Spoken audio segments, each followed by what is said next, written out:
Simon & Schuster Audio presents Twice in a Blue Moon by Christina Lauren. Read by Erin Mallon.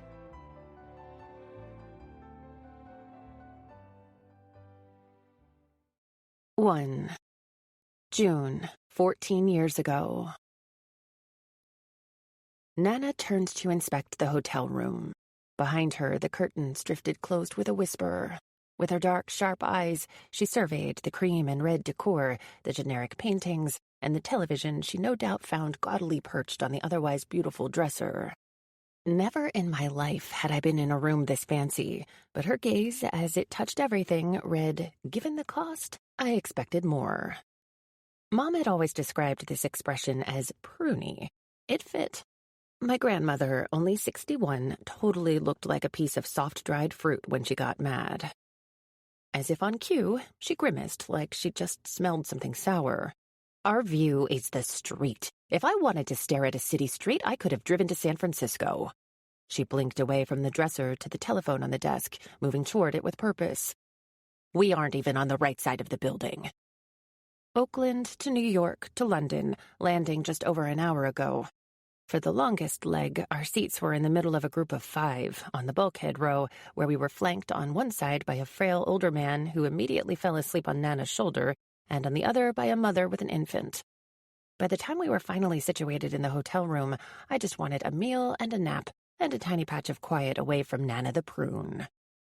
Mom and I had lived with Nana since I was 8. I knew she had it in her to be a good sport. I'd seen it every day for the past 10 years. But right then, we were far from home, way out of our comfort zone, and Nana, owner of a small-town cafe, detested spending her hard-earned money and not getting exactly what she was promised. I nodded to the window as a very European black taxi zoomed by. "It is a pretty great street, though." "I paid for a view of the Thames." She ran a blunt fingertip down the list of hotel extensions, and my stomach clenched into a ball of guilt at the reminder that this vacation was way more lavish than anything we'd ever done. "And Big Ben." The tremble of her hand told me exactly how quickly she was calculating what she could have done with that money if we'd stayed somewhere cheaper. Out of habit, I tugged at a string on the hem of my shirt, wrapping it around my finger until the tip pulsed. Nana batted my hand away before she sat at the desk, heaving an impatient breath as she lifted the phone from its cradle. "Yes, hello," she said. "I'm in room 1288, and I have brought my granddaughter all the way here from—" "Yes, that's correct. I am Judith Hourier." I looked up at her. She'd said Judith, not Jude. Jude Hourier baked pies, served the same regular customers she'd had since she opened her cafe at 19, and never made a fuss when someone couldn't afford their meal. Judith Hourier was apparently much fancier. She traveled to London with her granddaughter and certainly deserved the view of Big Ben she'd been promised. "As I was saying," she continued, "we are here to celebrate her 18th birthday, and I specifically booked a room with a view of Big Ben and the Thames." "Yes," she turned to me, stage whispering. "Now I'm on hold." Judith didn't even sound like my Nana. Was this what happened when we left the cocoon of our town? This woman in front of me had the same soft curves and stout worker's hands, but wore a structured black jacket I knew Jude could barely afford and was missing her ubiquitous yellow gingham apron. Jude wore her hair in a bun with a pencil dug through it. Judith wore her hair blown out and tidy. When whoever was on the other end returned, I could tell it wasn't with good news. Nana's, "Well, that's unacceptable," and "I can assure you I am going to complain," and "I expect a refund of the difference in room rates," told me we were out of luck. She hung up and exhaled long and slow. The way she did when it had been raining for days. I was bored and testy, and she was at her wit's end with me. At least this time I knew I wasn't the reason behind her mood. "I can't tell you how grateful I am," I said quietly, "even in this room." She blew out another breath and looked over at me, softening only slightly. "Well, we'll see what we can do about it." 2 weeks with Nana in a tiny hotel room where she was sure to complain about the poor water pressure or the too soft mattress or how much everything cost. But 2 weeks in London, 2 weeks of exploring, of adventure, of cramming in as much experience as I could before my life got small again. 2 weeks seeing sights I'd only ever read about in books or seen on TV. 2 weeks watching some of the best theater productions anywhere in the world. 2 weeks of not being in Guerneville. Dealing with a little pruny was worth it. Standing, I lifted my suitcase onto my bed and began unpacking. After a surreal walk across Westminster Bridge and past the towering Big Ben, I could actually feel the chimes through the center of my chest. We ducked into the darkness of a small pub called the Red Lion. Inside, it smelled of stale beer, old grease, and leather. Nana peeked in her purse, making sure she'd converted enough cash for dinner. A few figures lurked near the bar, yelling at the television, but the only other people there for a meal at 5 in the evening were a couple of guys seated near the window. When Nana spoke, strong voice, clear American accent, saying, "A table for 2, please, near the window." The older of the 2 men stood abruptly, sending the table screeching toward his companion. "Across the pond as well?" he called out. He was around Nana's age, tall and broad, black with a shock of salt and pepper hair and a thick mustache. "We just ordered. Please come join us." Nana's dread over having to socialize with anyone tonight was apparent. It settled across her shoulders in a gentle curve. She waved away the host, taking the menus from his hand and leading us both to their table by the window. "Luther Hill." The older man stretched out his hand to Nana. "This is my grandson, Sam Brandis." Nana gingerly shook his hand. "I'm Jude. This is my granddaughter, Tate." Luther moved to shake my hand next, but I was hardly paying attention. Sam stood at his side, and just looking at him sent an earthquake rattling down my spine, the way the chimes of Big Ben had reverberated along my bones earlier. If Luther was tall, Sam was a redwood, a skyscraper, wide as a road. He ducked a little to pull my attention from the expanse of his chest, giving me a smile that I imagined must be cultivated to reassure people that he wasn't going to break their hand when he shook it. He pressed his palm to mine and squeezed, carefully. "Hi, Tate." He was gorgeous, but just imperfect enough to seem perfect. His nose had been broken at some point and healed with a small bump near the bridge. He had a scar through one of his eyebrows and one on his chin, a tiny indented comma below his lip. But there was something about the shadow he cast, the solid weight of him, and the way he came together, his soft brown hair, wide-set green-brown eyes, and full, smooth mouth that made my pulse seem to echo in my throat. I felt like I could stare and stare at his face for the rest of the night and still find something new in the morning. "Hi, Sam." Nana's chair screeched dissonantly across the wooden floor, and I snapped my gaze to where Luther was helping her into her seat. Only 2 weeks prior, I had ended a 3-year relationship with Jesse, the only boy in Guerneville I'd ever considered worthy of affection. Boys were the last thing on my mind. Weren't they? London wasn't supposed to be about boys. It was about being in a place with museums and history, and people who were raised in a city rather than in a tiny damp redwood-lined river town. It was meant to be about doing every last thing Nana had ever dreamed of doing here. It was about having one fancy adventure before I ducked back into the shadows and began college in Sonoma. But it seemed Sam didn't get the mental memo that London wasn't about him, because although I'd looked away, I could feel the way he was still watching me, and was still holding my hand. In unison, we looked down. His hand felt heavy, like a rock around mine. Slowly, he let go. We sat together at the cramped table, Nana across from me, Sam to my right. Nana smoothed the linen tablecloth with an inspecting hand, pursing her lips. I could tell she was still mad about the view and barely containing the need to voice it to someone else, to hear them confirm that she was right to be up in arms over this injustice. In my peripheral vision, I caught Sam's long fingers as they reached out and engulfed his water glass. "Well now." Luther leaned in, pulling a whistling breath in through his nose. "How long have you been in town?" "We just landed, actually," I said. He looked at me, smiling beneath his bushy old man porn stash. "Where are you all from?" "Guerneville," I said, clarifying, "about an hour north of San Francisco." He dropped a hand on the table so heavily that Nana startled, and his water rippled inside the glass. "San Francisco? Luther's smile grew wider, flashing a collection of uneven teeth. I've got a friend out there. Ever met a Doug Gilbert? Nana hesitated, brows tucking down before saying, No, we've not met him.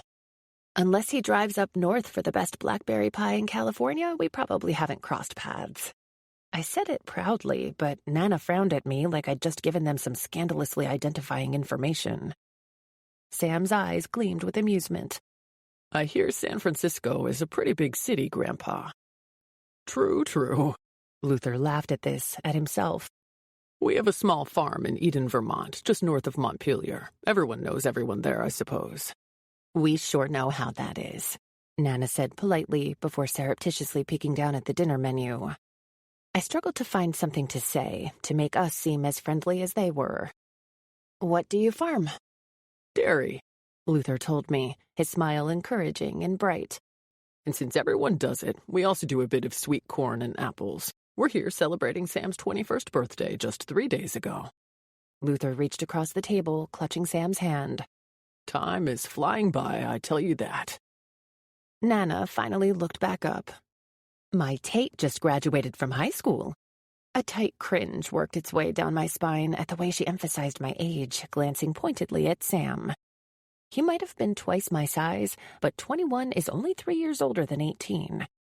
Going by her expression, you'd think he'd been practically middle-aged. She's starting college in the fall. Luther coughed wetly into his napkin. Whereabouts? Sonoma State, I said. He seemed to be working on a follow-up question, but Nana impatiently flagged down the waiter. I'll have the fish and chips, she ordered, without waiting for him to come to a full stop at the table. But if you could put them on separate plates, I'd appreciate it. And a side salad, no tomatoes, carrots only if they aren't shredded. I caught Sam's eye and registered the sympathetic amusement there. I wanted to explain that she owns a restaurant but hates eating out. She's picky enough to make her food perfect, but never trusts anyone else to do the same. After he gave me a small smile, we both looked away. Nana held up a hand to keep the waiter's attention from turning to me yet. And dressing on the side. Also, I'll have a glass of Chardonnay and an ice water. With ice. She lowered her voice to explain to me, but not so quietly that anyone else didn't hear it too. Europeans have a thing about ice. I'll never understand it. With a tiny grimace, the waiter turned to me. Miss? Fish and chips. I grinned and handed him my menu. The waiter left, and a tense, aware silence filled his wake before Luther leaned back in his chair, letting out a roaring laugh. Well, now, I guess we know who the princess is. Nana became a prune again. Great. Sam leaned forward, planting 2 solid arms on the table. How long you here for? 2 weeks, Nana told him, pulling her hand sanitizer out of her purse. We're doing a month, Luther said, and beside him, Sam picked up a piece of bread from the basket at the center of the table and wolfed it down in a single clean bite. I worried they'd ordered a while ago, and our appearance had really delayed the delivery of their meal. Here for a couple weeks as well, Luther continued. Then up to the Lake District. Where are you staying in London? The Marriott. My voice carried the same reverence I'd used to tell him we were staying in a castle. Right on the river. Really? Sam's eyes darted to my mouth and back up. So are we. Nana's voice cut in like a razor. Yes, but we'll be moving as soon as we can. My jaw dropped, and irritation rose in a salty tide in my throat. Nana, we don't... Moving hotels? Luther asked. Why on earth would you leave that place? It's beautiful, historic. It's got a view of everything you could possibly want. Our room doesn't. In my book, it's unacceptable to pay what we're paying for 2 weeks just to look at a row of parked cars. She immediately handed the water glass back to the waiter when he put it in front of her. Ice, please. She's tired, I reminded myself and drew in a deep, calming breath. She's stressed because this is expensive and we're far away from home and Mom is alone there. I watched the waiter turn and walk back toward the bar. I was mortified by her demands and her mood.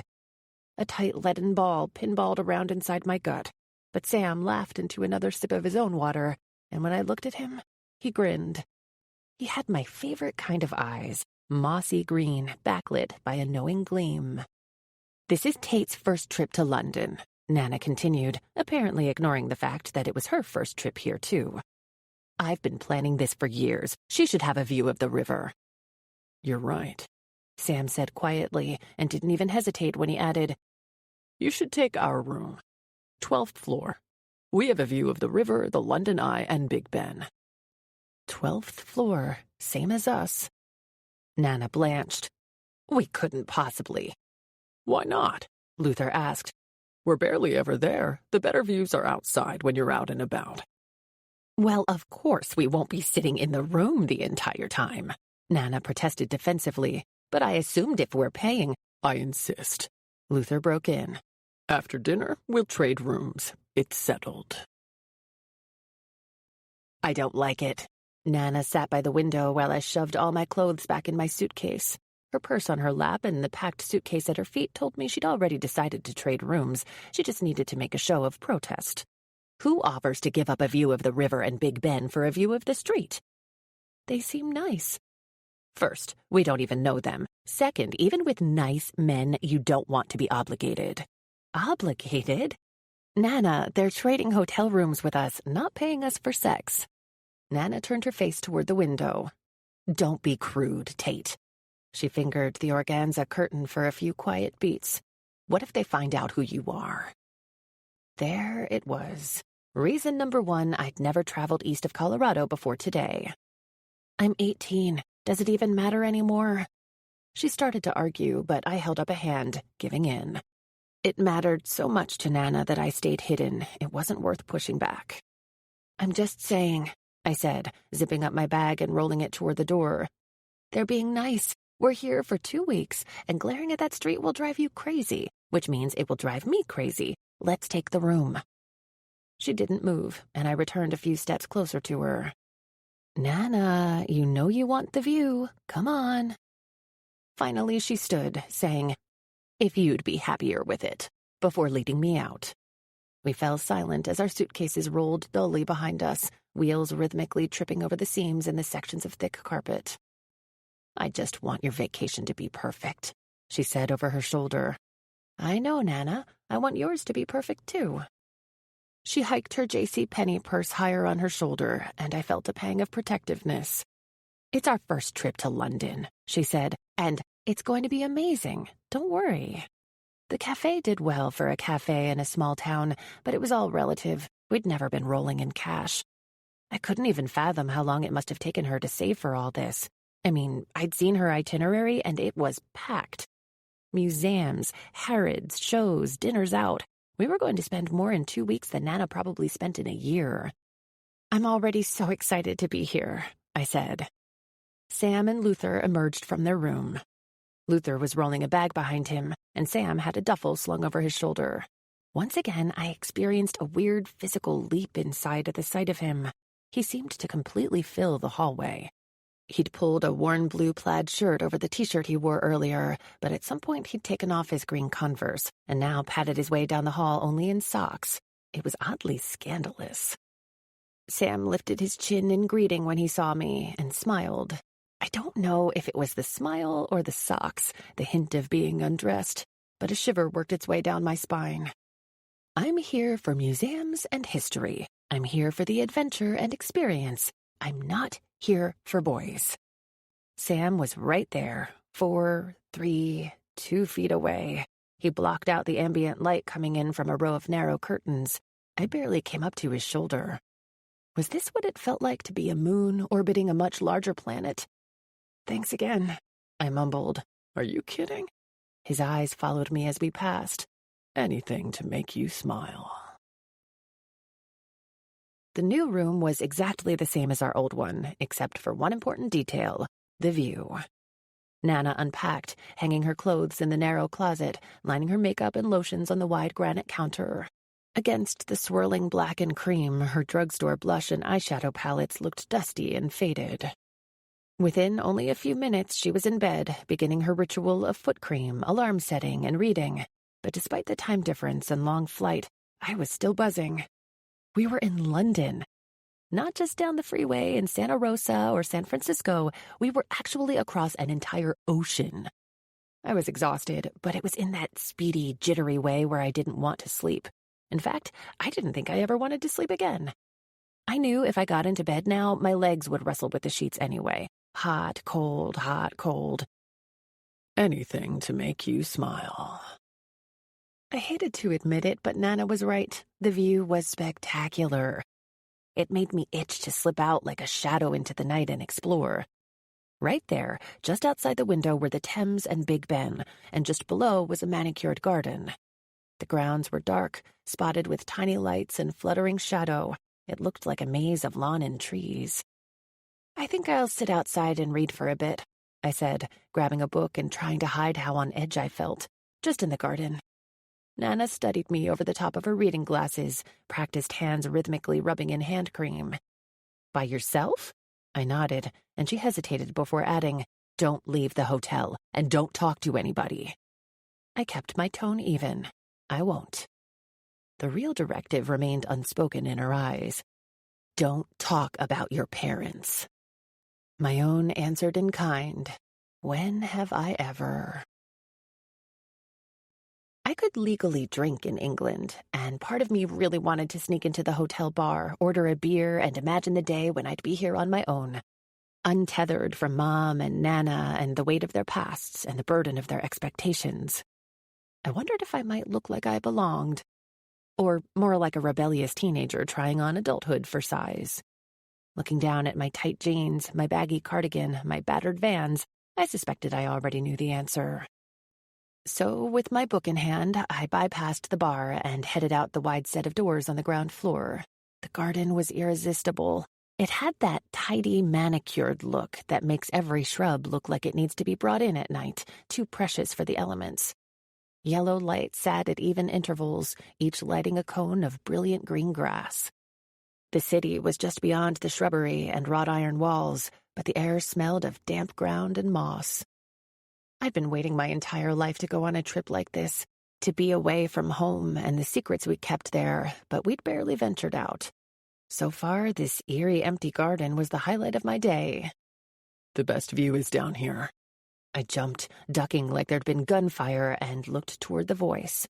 Sam was there, stretched across the manicured lawn with his hands tucked behind his head and his feet crossed at the ankle. His green shoes were back on. For the first time, I noticed a tiny rip in the knee of his jeans, with just a patch of skin peeking through. A slip of his stomach was visible where his shirt rode up. I placed a hand over my chest. The organ beneath seemed to be thrashing to get out. "What are you doing on the ground?" His voice was low and slow, like warm syrup. Relaxing. "Isn't that what your bed is for?" His mouth turned up at the corners. There aren't any stars in my room, he explained, and nodded toward the sky. He blinked over to me then, amused smile melting into a full-on grin. Besides, it's barely 9 and Luther is already snoring. This made me laugh. So is my grandma. Sam patted the grass at his hip and then pointed up. Come over here. Have you ever seen the stars? We do have stars in California, you know. He laughed playfully, and it set my nervous system on high alert. But have you ever seen them from this exact spot on Earth? He had me there. No. Then come here, he repeated quietly, more urgently. I knew every teenager was supposed to have fallen in love at first sight at least 10 times by the time they hit 18, but I'd never really been the swooning type before. I didn't believe in that kind of chemistry. But near Sam, I guess I started to, at least, lust at first sight. Let's not get crazy. I'd only seen him 3 times, but each time those tiny, immeasurable reactions, the collision of atoms that happens invisibly between 2 bodies, got more intense. The sensation of holding my breath grew. The air started to feel deliciously high and tight in my throat. But Nana's directives, spoken and unspoken, echoed in my ears. Don't leave the hotel. Be careful. Don't talk to anybody. I glanced around us at the looming, immaculate trees.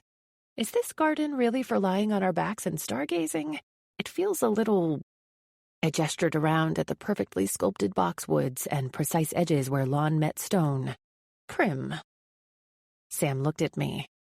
What's the worst that could happen? Someone tells us to get off the grass? Vibrating from the inside, I walked over, lowering myself beside him. The ground was damp and cold against my back. The chill seeped in through the tiny holes in my sweater.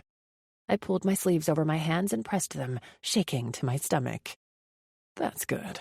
Now look up. He pointed to the sky, the movement bringing his shoulder in contact with mine. London is one of the most heavily light-polluted cities in the world. But look at that. Orion. And there, Jupiter. I don't see it. I know. He whispered. Because your eyes are still inside, looking out the window. Bring them out here, where it's dark. Down here, the bushes block the light from the hotel, the streetlights, even the London Eye.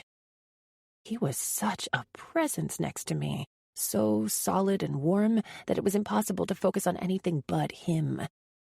Being this close reminded me of how I felt standing at the bay in San Diego when I was little, watching a cruise ship approach from a distance, and thinking how unnatural it seemed for something so big to be able to move at all, let alone so easily. What are you reading? He asked, gesturing loosely to the book I'd forgotten as soon as I set it down on the grass. Oh, it's just a biography. I slid my hand over it, trying to pretend like I was wiping it off, but in reality I was totally hiding the cover from him. Oh, yeah? Who? Rita Hayworth? I didn't know why I said it like a question. Sam didn't strike me as the kind of guy who would judge either my reading choices or my obsession with all things Hollywood, but it was such a juicy biography I couldn't help but feel like a rubbernecker. And a little hypocritical, if I'm being honest. Apparently, Rita Hayworth was much less interesting to Sam because he changed the subject entirely. Your grandma is a trip. Surprised, I turned my head to look at him. But when he looked back at me, I realized how close we were and blinked away. Yeah, she gets a little, tense when we're away from home. He didn't reply, and defensiveness for Nana rose in my throat. But I mean, she's not usually like that. Really? He sounded disappointed, and I could feel him looking at me again. So close. I'd never been this close to someone who was so obviously a man, and who so obviously relished that I was a woman. In comparison, my ex-boyfriend Jesse seemed like a scrawny teenager, even when he'd wrapped his arms around me, even when his lips had met my neck and moved lower. I like her like that, he said, and I blinked back to the conversation, cheeks warm. Fussy? Not fussy. Clear. She knows what she wants, doesn't she? I laughed. Oh, absolutely. And she's not afraid to tell you. She reminds me of Roberta. He paused, smiling up at the sky. Roberta? My grandma. I glanced back toward the hotel. Luther's wife? Yeah. Is she here with you? He made a little grunt that sounded like no. At the farm. She doesn't travel. Ever? Not really. He shrugged. My mom's like that. The words were out before I could take them back, and a brush fire of panic flared to life beneath my ribs. Really? I hummed, non-committal, and he returned his attention to the sky. Yeah, I guess Roberta has everything she needs in Vermont, he said. I attempted to steer us back to safer territory. Then why did you and Luther come to London? Luther always wanted to go. No wonder he's so excited. It was Sam's turn to hum, and the silence swallowed us up. Sam was right, though. The more I looked for them, the more stars I saw. In a rare twist of nostalgia, I remembered lying in bed while Dad read Peter Pan to me, and we picked our favorite illustrated page. Mine was Peter Pan peeking in the window, seeing the darling family embracing. Dad's was Wendy and Peter fleeing in the night sky, sailing clear past Big Ben. Out of the quiet, Sam's voice rumbled over me. Want to hear something crazy? Interest piqued, I turned my head to see him. Sure. I mean, he exhaled slowly. Really crazy. I paused. My world for the past 10 years had been a bubble, the same 5 people orbiting around me and a tiny tourist community. For 9 months out of the year, all but the summer, we were Hicksville, California. We never heard any crazy stories, unless they were about my dad, and I rarely saw or heard those anymore. Nana ensured it. Sure. I think Luther is dying. Shock passed over me in a cold wave. What? He hasn't said anything. I just have this sense, you know? I barely knew Sam, barely knew Luther, so why did this possibility feel devastating? And what must that feel like, to sense someone close to you was dying? The only person I knew who had died was Safeway Bill. I didn't even know his last name, just that he was a regular at the cafe, and when he wasn't sitting at the corner table getting free pie, he was sitting near the Safeway, panhandling and probably drunk. I think Bill lived in Guerneville even before Nana did. He looked about 100 years old, leathered and with a tangled, messy beard. Tourists used to give him a wide berth when they passed, headed to Johnson's Beach with their inflatable rafts and white sunscreened noses. Bill was the safest thing in that town, way safer than any of the frat boy tourists coming through, getting messy drunk and harassing people just minding their own business at the Rainbow Cattle Company on Friday nights. Nothing made me madder than seeing people look at Safeway Bill like he was going to stand up and turn violent. Nana heard from Alan Cross, who worked over at the post office, that they found Bill dead near the bus stop one morning. Nana showed her emotions in these tiny, rare flashes. She stared out the window when Alan said this and asked, "Now, who's gonna love my peach pie the way he did?" But Luther was nothing like Bill. Luther was vibrant and alive and right upstairs. He worked and had a family and traveled. I'd never known anyone who looked healthy like Luther and just died. I was quiet too long, I think, because I heard Sam swallow in the dark. Sorry. I guess I just needed to say it to someone. No, of course, I said in a burst. He's not my grandfather by blood. I mean, I guess you figured that since I'm white and he's black. He's Roberta's second husband. They both raised me. Sam said, and then reached back to tuck his hands behind his head again. Him and Roberta. Could you ask him? I said, whether he's sick? He'll tell me when he wants to tell me. God, this conversation was surreal. But it struck me that Sam wasn't self-conscious about discussing this with someone he hardly knew. Maybe the fact that I was a stranger made it easier to talk about. More words bubbled to the surface. Would it just be you and Roberta then? If... Sam took a deep breath, and I squeezed my eyes closed, wishing I could pull the words back in my mouth and swallow them down. "I'm sorry," I said quickly. "That's none of my business." Neither is Luther being sick, but that didn't stop me.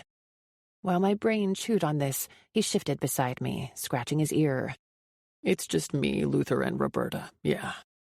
I nodded in the darkness. As the story goes, Sam continued, a young woman from Ukraine named Danya Sirko came to the States and found herself in New York. Sam paused, and when I looked over, I caught his wry smile aimed at the sky. Danya became the nanny to Michael and Allison Brandis's 3 young children in Manhattan. I could feel him turn to look at me, waiting. Okay? Sam hesitated meaningfully. Incidentally, Danya was also very beautiful, and Michael was not a faithful man. Realization settled in. Oh, Danya is your mom, not Allison? Michael is your dad? Yeah, he's Roberta's son, Luther's stepson. He laughed. I was the dirty little secret until my mother was deported, by Michael, sort of. I was 2, and he wanted nothing to do with me, but Danya wanted me to be raised here. Luther and Roberta took me in when they should have been retiring and taking it easy. My stomach bottomed out. There he was, spilling the soap opera version of his family's history, and I wasn't even allowed to talk about mine. It felt unfair. I'm sorry. He laughed lightly at this. Don't be. You know what I mean. I do. But I have to think it was worlds better to be with Luther and Roberta than Michael, even if that had been an option. So, you don't know your dad? No. Sam blew out a breath and arced a smile over at me. He let the confidence settle between us for a few quiet beats. What about you? My heart slammed against my breastbone, and Nana's stern warning expression was printed on the inside of my eyelids. This was where I always played my part. My dad died when I was a baby. I was raised by Nana and Mom. But the thing was, I'd spent my whole life with the truth trapped in my throat. And with Sam's enormous backstory out there between us, I didn't want to lie again. Me? Sam tapped his knee against mine, setting off an electrical storm along my skin. Even when he wasn't touching me, it was impossible not to feel how close he was. You. I grew up mostly in Guerneville. The truth rattled a cage inside my ribs. It's a super small town in Northern California. I'm moving to Sonoma for school, which isn't very far. I lifted my hands in a shrug and let a hint of the truth slip out. I was raised by my mom and Nana. No dad either? I swallowed. The easy, familiar lie was right there on the tip of my tongue. But I was under the London sky, thousands of miles from home, and a rebellious, impulsive flash streaked through me. This had always been such a bigger deal to Nana and Mom than it had ever been to me. Why was I still protecting their story? He sort of fell away. How does a dad fall away? I became aware, while I was lying beside this completely earnest stranger on a damp lawn, that it was weird that I'd never really talked about this. In part, I didn't talk about it because I knew I wasn't supposed to, and in part because it was unnecessary. The one person in my life who learned about it, my best friend Charlie, had watched the drama unfold in real time, in bite-sized servings that grew spaced farther and farther apart. I'd never needed to summarize it or spin it into a story, so why did I suddenly want to? My parents got divorced when I was 8, I told him, and Mom moved me back to her hometown, Guerneville. Back from where? I peeked over the edge of this canyon, and I didn't know what it was about that garden or Sam, but I decided, fuck it. I was 18 and it was my life. What's the worst that could happen? LA, I said. I blinked in the direction of the hotel again, as if I expected to see Nana racing toward us, shaking her fists. Sam let out a low whistle, as if this even meant anything yet. And maybe it did. Maybe to a farmer from Vermont, LA seemed as exciting as it could get. I had only tiny, pulsing memories of living in the city. Foggy mornings, hot sand on my bare feet, a pink ceiling that seemed to stretch into space above me. Over time, I'd started to think maybe I remembered LA the way Mom remembers childbirth. All of the good parts, none of the obvious pain. The quiet swallowed us again, and in it I felt the adrenaline ebb. I grew aware of the contrast of the cold at my back and the heat at my side. I'd shared a tiny slice of my history, and the sky hadn't opened up and rained fire. Nana hadn't materialized from behind a tree, intent on dragging me back to California. So, divorced parents. Mom moved back to Guerneville. Now you're on your way to Sonoma? I told you about adultery and a secret love child. I'm disappointed, Tate. He teased. That wasn't very scandalous. That's not exactly all of it, but... But? I don't know you. Sam rolled to his side, facing me. Which makes it even better. He pointed to his chest. I'm nobody. I'm not going back to Vermont, of all places, and telling everyone this beautiful girl's secrets. My thoughts tripped on the word beautiful. Torn, I searched out the thread on the hem of my fraying sweater, but I was distracted when Sam reached out to pluck a blade of grass from my hair. The tip of his finger grazed the curve of my ear. Heat blazed from the point of contact and down across my cheek, scalding my neck. Could he see my blush in the dark? He waited 1, 2, 3 seconds before he rolled onto his back again. Anyway, he said, I guess that's why I said that about Luther. I sure can't talk about it at home. He and Roberta are the bedrock of our community. And for as independent as she is, I don't know how Roberta would survive without him. If he's sick, I'm sure that's partly why he hasn't told anyone. Like I said, I think I needed to put it out there. Scratching his jaw, he added, Does that make sense? Saying it out loud makes it real, means I can work on dealing with it. What he was saying, what he was describing, it was like a deep gulp of cold water, or the bursting first bite into a perfect apple. I knew, in some ways, that my life had been entirely constructed as a safe little bubble. Dad was loaded, but I wasn't sure we even took money from him, because we'd never had a lot. We had enough. I had freedom within a small geographic range, the best friend I could have ever hoped for, and a mother and grandmother who adored me. All I had to do was keep the secret. The problem was that I didn't want to anymore. I'm not supposed to talk about this, I said, and I could feel the shift in his focus, how he was really looking at me now. You're not supposed to? He held up a hand and quickly added, Okay, in that case, I shoved the words out. My dad is Ian Butler. Even if he was going to let me off the hook, I wanted to say it. I wanted to name it, like he did, so it could stop being this thing that threatened to burst out of me. Sam was quiet before he pushed up onto an elbow, eclipsing the stars as he hovered over me. Shut up, he said, laughing. I laughed along with him. I'd never said that sentence out loud before. It sounded ridiculous to me, too. Okay, wait. He held a hand out, palm down. You're serious? I trembled, nodding. I knew I'd just dropped a bomb. My father was arguably the biggest movie star of his generation. He'd won back-to-back Oscars twice, was constantly on magazine covers and entertainment news shows everywhere, and I sometimes wondered whether there was a human alive who hadn't at least heard his name. But all I could imagine right then was the way Sam looked above me. The way he'd look on top of me. Holy shit, he whispered. You're Tate Butler. It had been 10 years since someone called me that. I go by Tate Jones, but yeah. Sam blew out a breath, eyes cataloging every one of my features. The oval face and high cheekbones, the beauty mark near my lip. Whiskey-colored eyes, heart-shaped mouth, and dimpled smile that made Ian Butler the only man who'd been People's Sexiest Man Alive a record 3 times. How did I not notice it before? You look just like him. I knew I did. I used to watch his movies in secret and marvel over seeing my face on the screen in front of me. Everyone wondered where you went. Sam reached forward, gently tugging at a wayward strand of my hair. And here you are.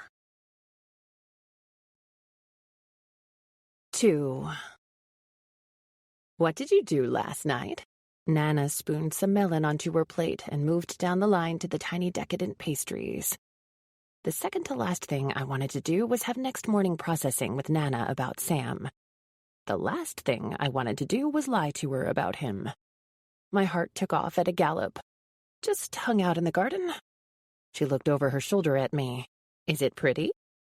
I could still see the looming shadows of the manicured trees, still feel the chill at my back and the heat of Sam on the lawn beside me. Yeah. My answer was intentionally lackluster. If I'd told her what it had really been like, she might have wanted to see for herself, and I didn't want her anywhere near the scene of the crime. How late were you up? She asked this kind of semi-controlling question so habitually, like my schedule was hers to manage. Would it still be like that when I'd left for college and she didn't know the parents of every person I went to school with? I knew she'd hate my answer, too. I don't know how late we were up. That first morning, my eyelids felt dry and wrinkly. My limbs were slow. I wanted to sleep, but more than sleep, I wanted to see Sam again. He and I stayed up well past midnight talking. It started heavy, with his details about Luther, about Danya and Michael. But once we touched on my parents and my past, he pivoted. He didn't ask a single thing about my personal life in L.A. Instead, we talked about movies and pets and favorite kind of pie and what we wanted to do today when the sun came back up. He was right that it was easy to talk to him because who cared what he knew? I'd never see him again after this. I wanted to capture the night on film and show it to Mom and Nana later to say, see, I can tell a stranger who I am and they don't turn into an obsessed maniac and run to the press. He didn't ask me for Dad's phone number, okay? I fell asleep next to him on the lawn, and when I woke up, he was carrying me inside, in his arms. Late? Nana prompted. Pretty late, I agreed. It was nice out. My stomach dropped at the memory of feeling Sam's arm banded beneath my knees, the other curved around my shoulders, and the steady pace of his footsteps across the marble lobby. I woke up with my face pressed to the collar of his flannel shirt and my arms around his neck. Oh my God, you don't have to carry me? I don't mind. Did I fall asleep? We both did. I'm sorry.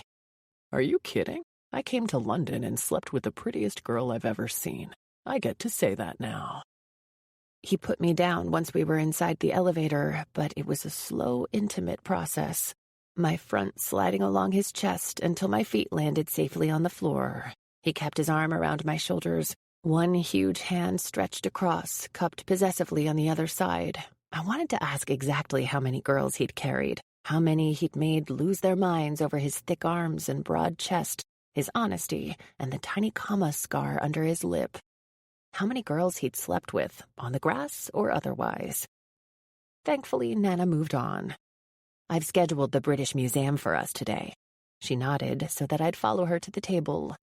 In my daydreaming, I only managed to put a piece of bread and cheese on my plate, then have lunch at Harrods. this sleep, not to mention the view she scored last night seemed to have served her well. She was smiling in that modest, contented way of hers and wearing her favorite red cardigan from Penny's, which could only mean she was in a decent mood. It was either that or the simple truth that Nana loved nothing more than a schedule. Other than Christmas and New Year's Day, she opened Jude's at 6:30 every morning and closed at 4 every afternoon on the dot. And in between, she prepped pie crust, put in her vendor orders, checked and double-checked the cash registers, butchered and marinated the chicken in buttermilk and paprika for frying the next day, made all the side dishes fresh, and slow-cooked the brisket, while I washed dishes, mopped floors, and set tables. Mom made lemonade, peeled apples, peaches, and potatoes, made lemon curd, and then took whatever leftover food we had from the lunch crowd down the road to Monte Rio, where the same people waited every night for the one meal they'd get that day. Nana waved at someone over my shoulder, pulling me out of my sleepy thoughts. I assumed she was flagging down the waiter for some coffee, but Luther's voice rang out across the restaurant. Our two favorite ladies. Heads turned, and the girls at the table beside ours gaped at Sam as he made his way over. A weight dropped from my chest to my stomach. I knew I'd see him again, hoped I'd see him again, but I didn't think it would be over breakfast with Nana before I'd had a chance to remind him not to mention what I'd said about Dad. Okay if we join you? Sam asked. He must have directed the question at me because a beat of silence passed before Nana jumped in. Of course, we just sat down. Across from me, beside Sam, Nana pulled her napkin onto her lap, smiling up at him, and then over to Luther, who sat down to my left, patting my knee affectionately. I finally worked up the nerve to drag my eyes to Sam's face. His arms were enormous, an anatomy lesson in individual muscles, tendons, and veins. His blue shirt stretched across his chest. Bob Dylan's face was mildly distorted by pectorals. There were a few lines on his left cheek, like he'd come straight from the pillow to the hotel restaurant. Although he looked as exhausted as I felt, he met my gaze with a lazy, flirty grin, and I was reminded again of the way our bodies dragged against each other when he put me down last night. I hoped the flash of heat that blew across my skin didn't show on my face, because I could feel Nana looking at me. He blinked away and nodded when the waiter asked if he'd like coffee, and then lifted a hand to his stomach, mumbling, "Starving," before wandering away toward the buffet.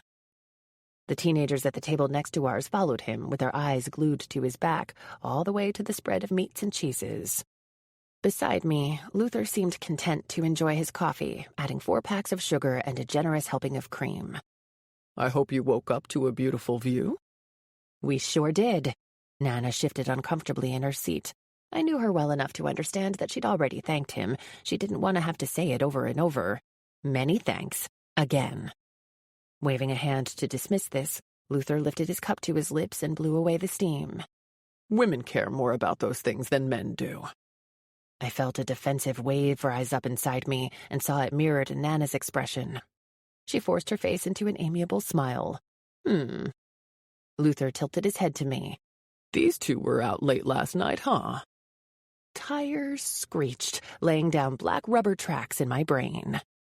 Nana went still before tilting her head in question. These two?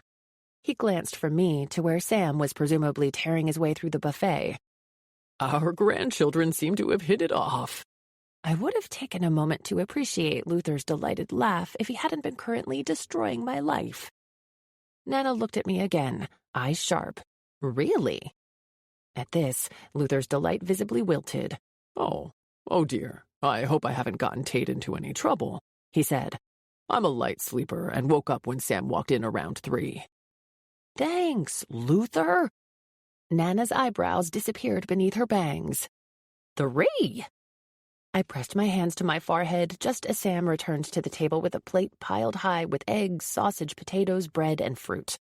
I'd never stayed out past curfew, 11, and Nana thought that was too late a curfew for me. 3? Nana asked him. Is this true? Sam slowly lowered himself into his chair, looking around the table in confusion. 3 what? It was so unbelievably awkward. Nana pinned him with her deeply intimidating brown eyes. You were out with my granddaughter until 3 in the morning?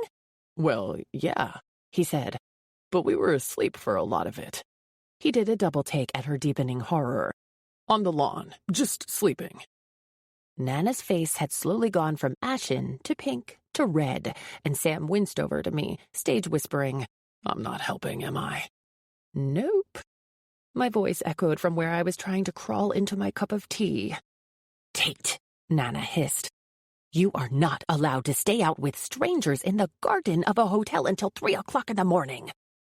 I was having flashbacks to the time Nana walked in on me and Jesse tangled on my bed, shirtless, and chased him out of the house with a spatula. And the time she found us making out in his car and wrote down his license plate and called Ed Schulbe down at the police station, who came and rapped his heavy police flashlight against the window, scaring the crap out of us. Even the time she found us lying innocently on the couch watching television, barely touching, and reminded me that high school relationships end when high school does, because there's a whole big world out there. I know, Nana. Do you? Luther and Sam both fixed their attention on the tablecloth. My jaw clenched. Yes.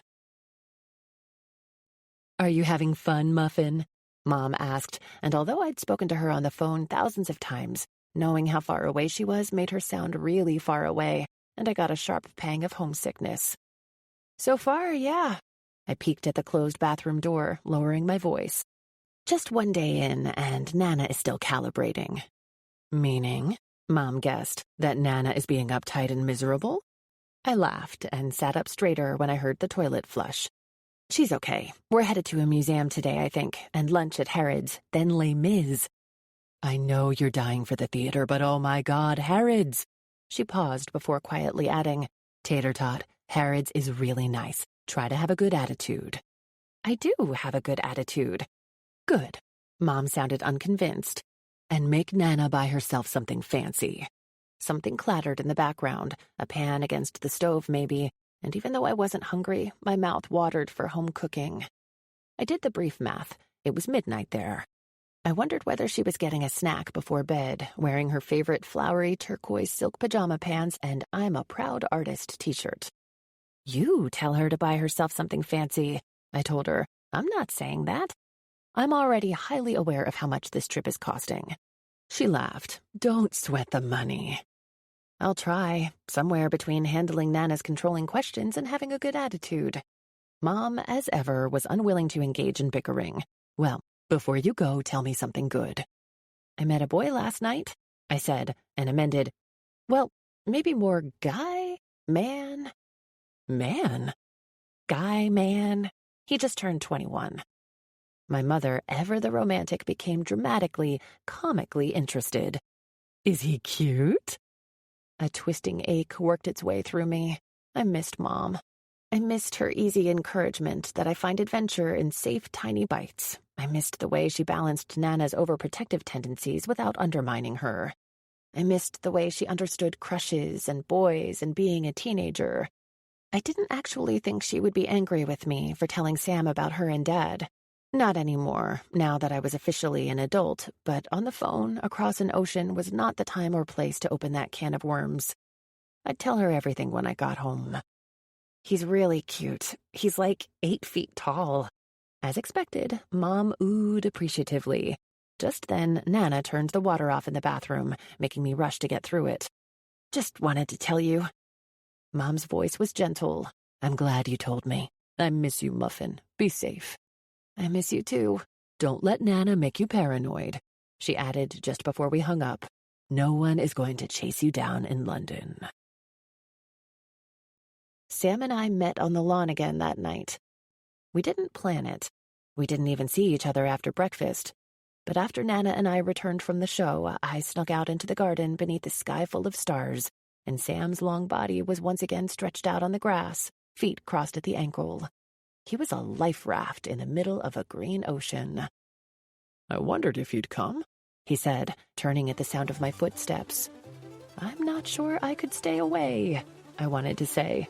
Instead, I said nothing and lowered myself down next to him. Immediately, I was warm. We were both smarter that second night, layering up. He was wearing track pants and a Johnson State sweatshirt. I was wearing yoga pants and a 49ers hoodie. Our socks were bright white against the dark grass. My feet could have worn his feet as shoes and still have had plenty of room. I hope I didn't get you in trouble with Jude this morning, he said. He did, a little, but it wasn't worth dwelling on because thankfully Jude didn't. After we left the hotel, she was swept up in the tube, in the museum, in the glitter and pomp of lunch at Harrods. And then we walked for hours before ending the day with a production of Les Miserables at the Queen's Theatre. My feet were still vibrating with the echo of my steps on pavement. My head was full of all the information Nana had tried to cram in there, the history she'd read of royalty and art and music and literature. But my heart was the fullest. I was absolutely besotted with the story of Valjean, Cosette, Javert, and Marius. She's fine, and she's asleep, I reassured Sam. I think she only got one foot moisturized before she nodded off. Think she'll set an alarm to make sure you're back in the room by midnight? She might. It hadn't even occurred to me that she would do that, but it should have. That was absolutely the kind of precaution Nana would take to make sure I was safe. And midnight? Ha! If an 11 o'clock curfew was considered late, midnight would be scandalous. God, I was so torn. On the one hand, what else could I do to prove to her that I wasn't Mom?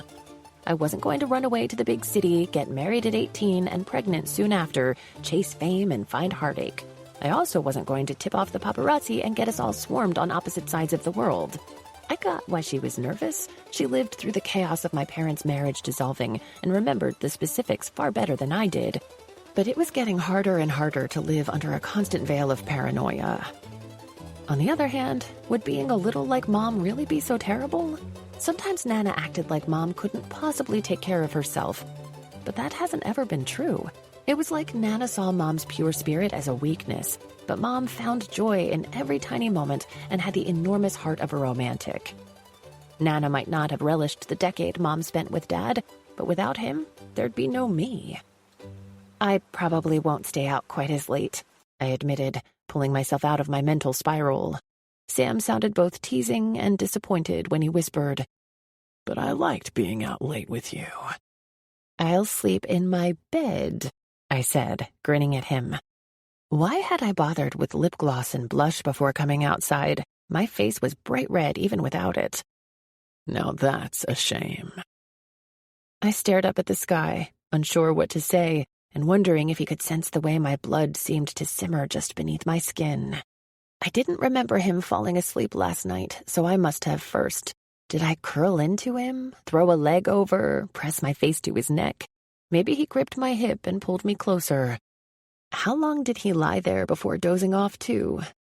Nana would murder us both if it happened again. You're 18, Tate. I know she worries, but you're an adult. How was it that being told I was an adult made me feel even more like a child? I know, I said, and I realize how this sounds. My circumstances are a little different. In my peripheral vision, I could see him nodding.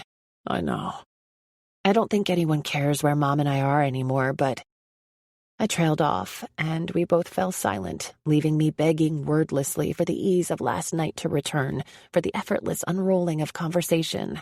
Last night was like falling into a pool of warm water, of knowing you have the entire day to swim in the sun and nothing to do at the end of it but sleep. "What did you do today?" I asked. Luther wanted to recreate the Abbey Road cover, so we found a couple of random dudes to round out the Beatles with us. He smiled over at me. Had lunch from some curry place, and then went shopping for some things for Roberta. I feel like my day was a lot fancier, but you're rounding the day out pretty well. Those track pants are way nicer than my pajamas. He laughed, glancing down as if he hadn't really noticed what he pulled on after dinner. The realization made me glow inside. For the first time all day, it didn't occur to me to be self-conscious about what I was wearing. The only downside to our first day had been my constant awareness that the department stores at the Coddington Mall in Santa Rosa clearly couldn't compete with the fashion scene in London. In Guerneville, the things Mom bought for me felt edgy and modern. In London, I just felt frumpy.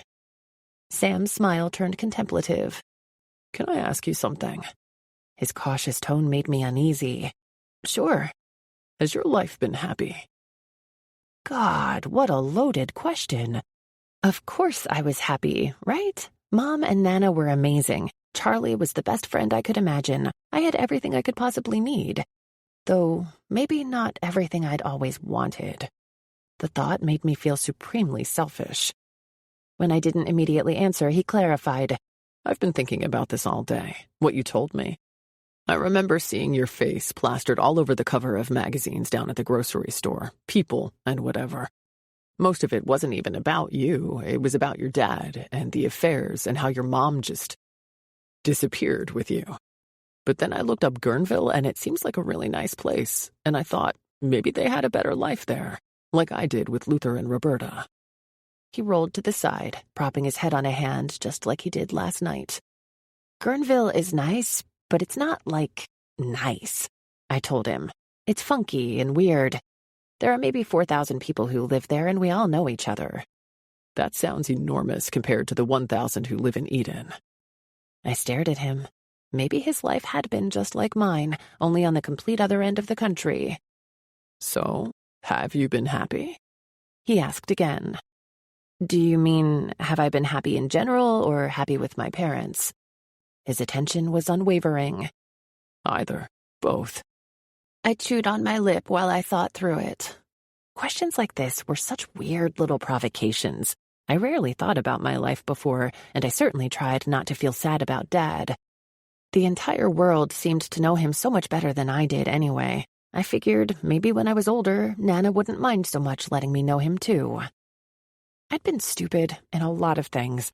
My crush on Charlie's cousin from Hayward our freshman year, and the scores of letters I wrote him. Loving Jesse, but never having sex with him even though we both wanted to, simply because I never had any privacy. The early days of being so enamored with Jessie that I drifted from Charlie when she was dealing with her own family drama. But one thing I'd never done is disobeyed Nana and Mom when they asked me to be careful, to keep our seclusion a secret to protect me and Mom. It's okay, Sam said after a couple of minutes. If you don't want to talk about this. I do. I sat up, crossing my legs. I just never have. While he waited for my words to come, Sam sat up too. He pulled up a blade of grass and drove it in and out of the lawn like a tiny car winding around a complicated neighborhood. I studied his downturned face, trying to memorize it. Mom and Nana are great, but I won't lie and say that it's not hard to know that there's this whole other world and life out there that I don't get to know anything about. Sam nodded. That makes sense. I like Guerneville, but who's to say I wouldn't like L.A. better? I peeked over at him, and my heart climbed a little higher in my chest. Don't laugh at this, okay? He glanced up at me, shaking his head. I won't. Part of me really wants to be an actress. I felt the sensation rise in my throat like it always did, like I was choking on the dream of it. I think about acting all the time. I love reading scripts and books about the industry. If someone asked me what I want to do, and I was being honest, telling them that I want to act would explode out of me. But God, if I said that to Nana, she would flip. How do you know? He asked. Have you talked to her about it? I tried out for a few school plays, I said. I even got the lead in one, Chicago, but she always found a reason why it didn't work. To be fair, our schedule at the cafe is really crazy, but I think mostly Nana just didn't want me to fall in love with it. Sam chewed his lip and dropped his blade of grass, wiping his hands on his thighs. I know what you mean there. He went quiet for a few beats. I always wanted to be a writer. I looked over at him, surprised. Yeah? I love to write, he admitted, sounding almost reverent. I have all these stories and notebooks under my bed, but it's not an obvious choice for someone raised on a farm who's expected to take it over someday. Do Roberta and Luther know you do it? I think so, but I don't know if they realize how seriously I take it. I sent this short story I wrote to a bunch of literary magazines. I got rejected immediately from all of them, but it just made me want to try again. You should. I tried to keep the fondness from my voice, but it was hard because I felt like he was showing me a side of himself that not everyone got to see. What would they say if you told them you wanted to write? Luther would tell me writing is a hobby, he said. Something to enjoy, but not something I can expect to pay the bills. And Roberta might not even be that enthusiastic. If I told her that I wanted to take up acting once I get to college and working in the cafe isn't an issue anymore, I think Nana would flat out tell me I'm not allowed to. He laughed, and it crinkled the corners of his eyes. Yeah, I love Roberta to death, but she's practical almost to a fault sometimes. She doesn't have a lot of time for dreamers. What kinds of stories do you write? Maybe that's part of it, He said, shrugging. Why I don't tell them much about my writing. Most of my stories are about people in our town, or made-up people who might live in our town. I like to think about how they became the way they are. I pulled up my own blade of grass. I remember we had this whole discussion in history class a couple years ago, how history is subjective. Like, who is telling the story? Is it the person who won the war or lost the war? Is it the person who made the law or was jailed because of it? I kept thinking about that so hard afterward, and I totally get that I'm just one person and not, important, but I wonder, what's the actual story between my parents? Sam nodded, riveted. Mom told me once that Dad fought for me, but in the end, it was better for us to be up north in Guerneville, away from the media. I wrapped the long blade of grass around my fingertip. But how do I know whether the stories they've told me are true, or whether it's what they wanted me to hear so that I'm not sad about it? I know LA wasn't a good environment for her, and I know the circumstances about why they split up, but I don't actually ever talk to my dad anymore. I wonder how much Dad fought her leaving. Did he miss us? Why doesn't he call me? He hesitated at this, and I wondered if he knew things I didn't. It was entirely possible. I've seen some headlines, I told him, and it's impossible to miss his face on the magazines at our drugstore, but even though I know Mom's version of things, is it weird that I haven't ever gone online and read the articles written about my parents? He glanced up. Not really, I guess. I mean, I'm so obsessed with Hollywood, but can't even be bothered to read about my own family. I paused, tearing up my blade of grass. How accurate are the stories out there? I wouldn't even know. I can't know how he looked at her or what things were like between them when it was still good. I won't ever know what kinds of things he did that made her laugh, but I don't even know what people say about the whole thing. I gave him a winning smile, but inside I was a yarn ball of nerves. I sort of want you to tell me. Sam's mossy green eyes went wide. Wait, really? When I nodded, he leaned in, intense now. I mean, I'm not going to lie and say I didn't read up on this on Yahoo for hours last night. A giggle burst free. I'm sure you did. Seems the story goes. Sam started, clearing his throat and coming back with a deeper voice, like an announcer. Ian Butler and Emmeline Hourier met when they were young. Emmeline was insanely hot, which I'm sure you've heard from all your dude friends. Ian was Mr. Charisma, and they fell in love and moved to LA, where his career took off. Hers, not so much. He was crazy about her. According to a profile in Vanity Fair back in the day, he said with a self-deprecating little wink, making me laugh. Anyone who saw them together could tell. Sobering, I looked down, trying to not seem too affected by this, the suggestion that it hadn't always been misery for my parents.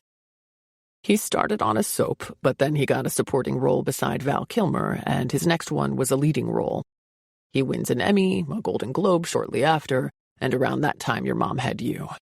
I nodded. 1987. Then your dad had the first affair, or the first one the press knew about. B.U. Chen. B.U. Chen. He agreed. You were 2? He asks, seeking confirmation. Yeah, I said, knowing this part too. Your mom stayed with him. More big roles, more awards. Apparently everyone thought Ian was sleeping around pretty much constantly after B.U. But the affair that caused all the problems was Lena Still. Without realizing it, my fingers had curled into fists. I remembered when a Lena Still movie was playing at the Rio Theater. She was cast as a warrior in a dystopian future, the sort of chosen one trope. I never saw it, of course, but it felt like I did because of how much everyone at school talked about it. I couldn't say to anyone except Charlie that year how much I hated going to Halloween parties with my peers dressed as 10 different homemade versions of Lena Still. So, in 1994, Lena was only 20, and she slept with your dad. I bit back the reflex to remind Sam that Dad was only in his early 30s. He was being gross, but not that gross. But I didn't understand where the defensiveness came from, and certainly didn't want to give it room to breathe. She got pregnant, Sam said, and the press found out about it. He paused, pressing a hand to his chest and giving me a playfully earnest aside. Many believe that she tipped off the press. Many, meaning almost everyone. But then they got in that car accident, he said. After the wrap party for their movie, and she lost the baby, and everyone felt so bad for Lena. Not Emmeline. Those headlines I'd seen. It was impossible to miss them even when I was 8. I wondered how many times a day those supermarket tabloid headlines flashed through Mom's thoughts, unwelcome and obtrusive, bright yellow words. Lena Still's love child lost. Devastated, Ian Butler backs out of Bond role. Little mention of a wife or a child at home. And Mom said the ones that did mention it made her sound like an unreasonable clinger, a crazy woman. And so much speculation about your mom. You really did spend some time on Yahoo today, didn't you? He gave a sheepish little smile before lying back in the grass again. Even I remember seeing it. I was 11. Your face was everywhere for a few months, those enormous eyes. Where did you go? Did she kidnap you? Were you being kept from Ian? Had you gone into witness protection? All that stuff. Really, the truth as Mom laid it out was much more banal. Cheating husband, toxic culture, mother takes the child and leaves LA to go live in a nowhere podunk town. It just happened that my father was one of the most beloved actors in the world, and it's hard for the public to realize that the actor and the man aren't always the same person. People couldn't believe that he'd done something terrible to her, and the noxious Hollywood environment nearly broke my mother. But again, what was the real story? In a weird way, it felt like we were talking about someone else's life. I mean, I was a kid during all of this, right? I said, in a tiny private school with the other actors' kids, and we're all insulated from this stuff. Basically, Mom came to get me during school one day. She had the car packed full of suitcases and the dog. We drove for hours. It felt like forever, but seriously, it was like 6 hours. Beside me, Sam laughed. We got to Nana's house on the river, and I think that was the first time I asked whether we were going to go home. Mom said no. Pausing, I pulled up another blade of grass. I didn't even get to say goodbye to him. Does anyone in Guerneville know who you guys are? Probably some of the locals, yeah. I mean, Nana has lived there forever, but everyone just knows her as Jude. I bet the only one who knows her last name is Hourier is Alan, the mailman. Mom grew up there, but she cut her hair, dyed it brown, goes by Emma now, not Emmeline, and we both use the last name Jones. Almost everything is in Nana's name, and it's not like Emma Jones would mean anything to anyone. I shrugged. It seems like anyone left in town who knows who Mom is and why she came back also didn't need to get into her business if she felt like hiding. But you have friends who know? My best friend Charlie knows. That's it. Guilt started to creep in, spreading from the center of my chest outward until I felt cold all over. It was both good and terrifying to talk about all of it. I was spilling everything. I knew Mom and Nana built this secluded bubble to protect us, but talking about it was a little like unleashing a creature we'd kept in a basement for years. Nice to be rid of it, but now the world could see the ugliness for themselves. There were some pictures of you from LAX, weren't there? He asked. Oh, right. I settled back beside him, and he surprised me by taking my hand. My neck and face burned with nerves, but I didn't let go. It was the first approved visit I had with Dad after the divorce, when I was 9. Mom bought a ticket for me to fly down. She walked me to the gate, hugged me about 1,000 times before she'd let me leave with the flight attendant. She was more freaked out about me flying alone than I was, and even more freaked out that I would be hounded by the press when I was out with Dad. I landed in LA, got off the plane with the escort, and waited. I told Sam about the rest of it then, about feeling like I was waiting a long time, long enough for some people to figure out who I was, and for a couple of them to take pictures of me. After a while, I realized the airline people were figuring out which parent to let me go home with because Mom flew down and got me. I guess she was too worried about me being in LA and in the papers. She said Dad was waiting, but he would understand, and I guess he did because she took me home. Sam went still next to me when he heard this, and his lingering silence made me uneasy. What? I asked after his silence started to feel like a thick fog. You really haven't read the articles about this, have you? I turned my head, looking over at him. He wore the expression of someone who was about to break terrible news. What do you mean? I mean, he started, looking back up at the sky. The story that's out there is a little different. I waited for him to tell me, but it was clear that I was going to have to confirm that I really wanted to hear it. Is it that bad? It's pretty bad. Just tell me. I think your mom had to fly down because your dad didn't show up, Sam said quietly. At least that's what I read. A chill spread down my arms. What? I mean, there's not a ton, but I remember it because there aren't any pictures of you after you left L.A., except for these. I saw pictures of you waiting in LAX and witnesses who said that the gate attendants were trying to get a hold of Ian Butler, but couldn't. My history crumbled the tiniest bit. Did I really want the truth? Or did I want the story that let me feel better about my silent father? I supposed it was too late now. He put out a statement, Sam said, and turned back to look at me, eyes searching. You never heard this? I shook my head. The only time Charlie and I had worked up the nerve to look up Ian Butler online, the first hit was a strategically posed naked photo shoot for GQ, and that was enough to kill the urge to do it again. He basically threw his assistant under the bus, saying she had written the time down wrong and explained how heartbroken he was.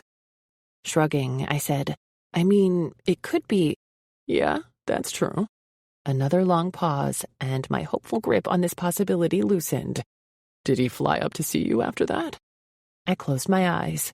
Not that I know of. Sam cleared his throat, and the uncomfortable fallout silence felt like a weight on my chest. I mean, he said, clearly scrambling for something to say. Maybe it's for the best. Charlie sounds pretty nice, but if you lived in L.A., maybe your best friend would be Brittany.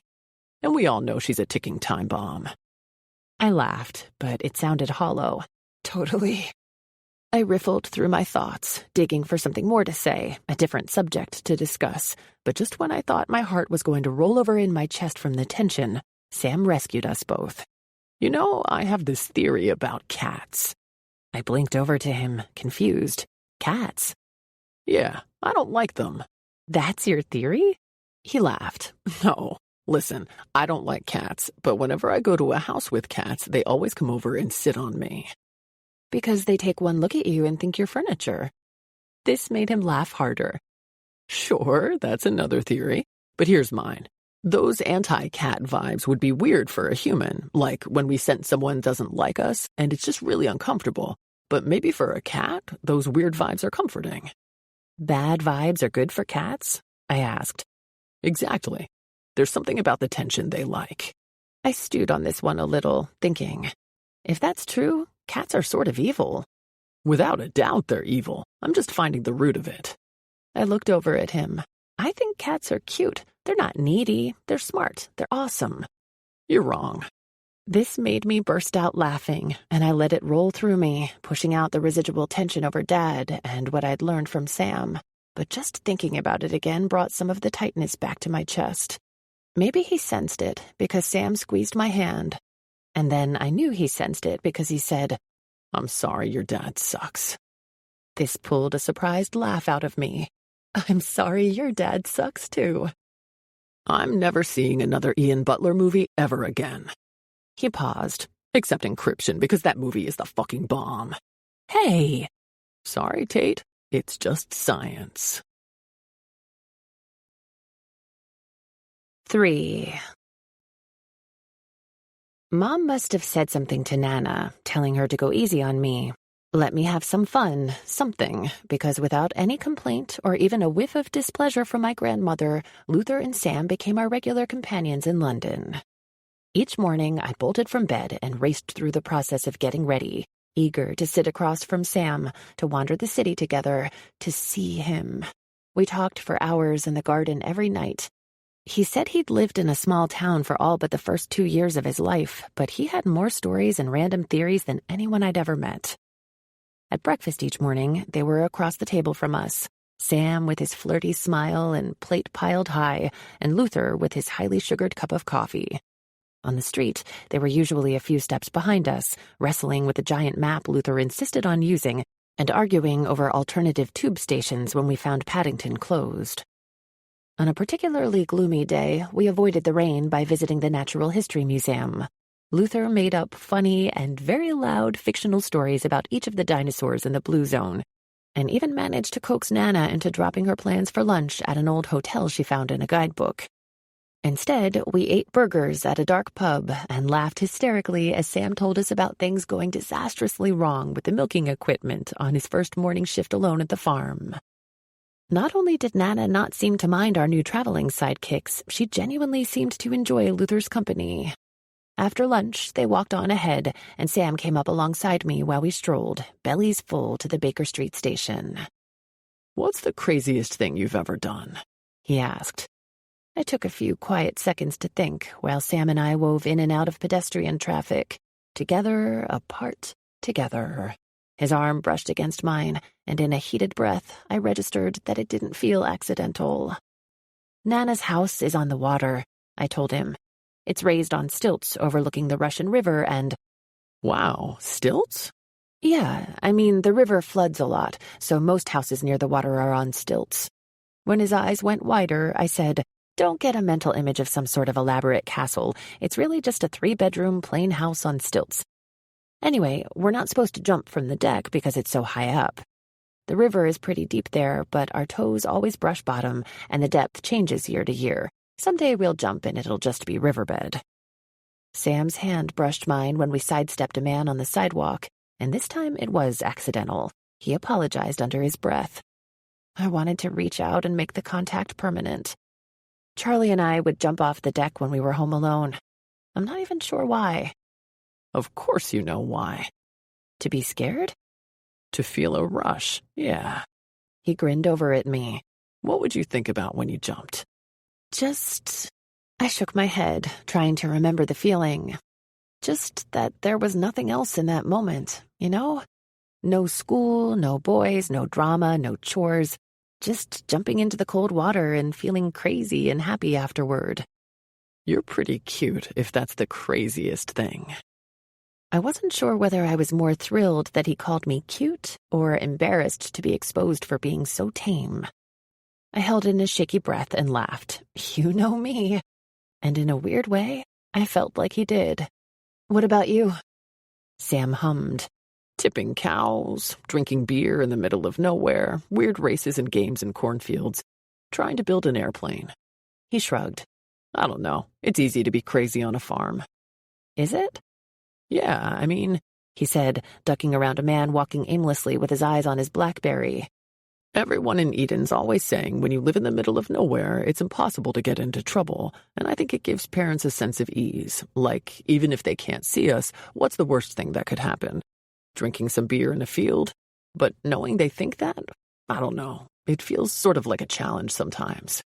Did you ever get hurt? Sam shook his head. Hangovers? Sprained my ankle once, but it's mostly just a group of us being idiots. Most of the girls around are way smarter than we are and could kick our asses. It kept us from going too far. Nana turned around, waiting for us to catch up. What are you talking about? I grinned over at Sam. He's talking about drinking beer in fields, tipping cows, and building an airplane.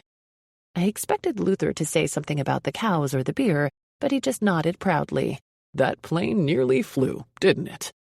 Sam looked down at me, grinning. He knew exactly what I was trying to do. Get him busted. And when Nana and Luther turned back around, he dug a long finger into my ribs, tickling. Looks like that backfired, Missy. Mom called me that night, right as I was slipping out the door to meet Sam. I took my flip phone out of the room with me, not wanting to wake up an already snoring Nana. I'd been wondering whether Mom was lonely with us away in London, though I knew how much work it took to keep the cafe open, and even with a couple women from town helping her while we were gone, I was sure Mom didn't have a lot of time to think about anything but work. Still, if it was 9 o'clock at night in London, it was 1 in the afternoon at home. Mom should have been running around like mad handling the lunch rush. Unless— What's wrong? I asked immediately. She laughed. Can't I miss my kid? You can, I said, but not when you're supposed to be at the cafe. Nana will lose it. It's Tuesday, she reminded me. We're closed. I'm actually still in my jammies. I pressed the down button on the elevator, relieved. I have no sense of what day it is. That's the best thing about vacation. This triggered a small, guilty realization. When was the last time you took one? The only one I could think of was when she took me to Seattle for a weekend a little over a year ago. Other than that, it felt like Mom had become a happy, settled fixture of Guerneville, just like Nana. Seattle, she confirmed, and I felt a weird wiggle of guilt that we didn't just close up the cafe and bring her along. But don't worry about me. You know I love summers here. I always had too. The heat came rolling in across the river and down the dried creek beds bursting with fat blackberries. The air grew so sweet, and the sun heated the beaches and sidewalks so hot we couldn't go barefoot for even a few seconds. If we needed a reprieve, we drove just a few miles west where the ocean met the Russian River. On the coastal beach just past Jenner, we would be blasted with air so cold we needed jackets in the middle of July. The town filled with tourists and their money, and there was always a line outside Nana's cafe all day long. Maybe once I start school, over a break we can go on a trip, me and you, I said. That sounds nice, Muffin. She paused. Are you walking? What time is it there? Guiltily, I admitted, I'm sneaking out to hang out with Sam. Do you think you two could make it work? She asked. Cross country? Mom. A bright flash of genuine irritation jetted through me at how quickly she went from me hanging out with Sam to imagining a long-distance relationship. I loved her romantic streak, but sometimes it was more pushy than anything. I'm 18, and we aren't a thing. I'm not setting you up to be a child bride, Tate, but to just have fun. Be 18. Isn't it your job to discourage this kind of behavior? I could almost see her waving this concern away. You get plenty of that from Nana. I'm just dreaming, you know me, having the fun conversation and what-ifs. I like him, but I don't want to get my hopes up and start talking about what-ifs. Why not? She asked. It's not like you won't be disappointed regardless if nothing happens. I don't know why people think permanent denial is better than temporary disappointment. I knew she was right, allowing myself a few moments of fantasy as I made my way from the elevator to the back doors that led to the garden. My only boyfriend to date lived a half-mile down the road from me. What would it be like to date someone in another state, clear across the country? I mean, I said, giving in, he's so cute, Mom. But he's more than that. He's really easy to talk to. I feel like I could tell him anything. Mom paused again, and in that silence I heard how quickly the unspoken question formed.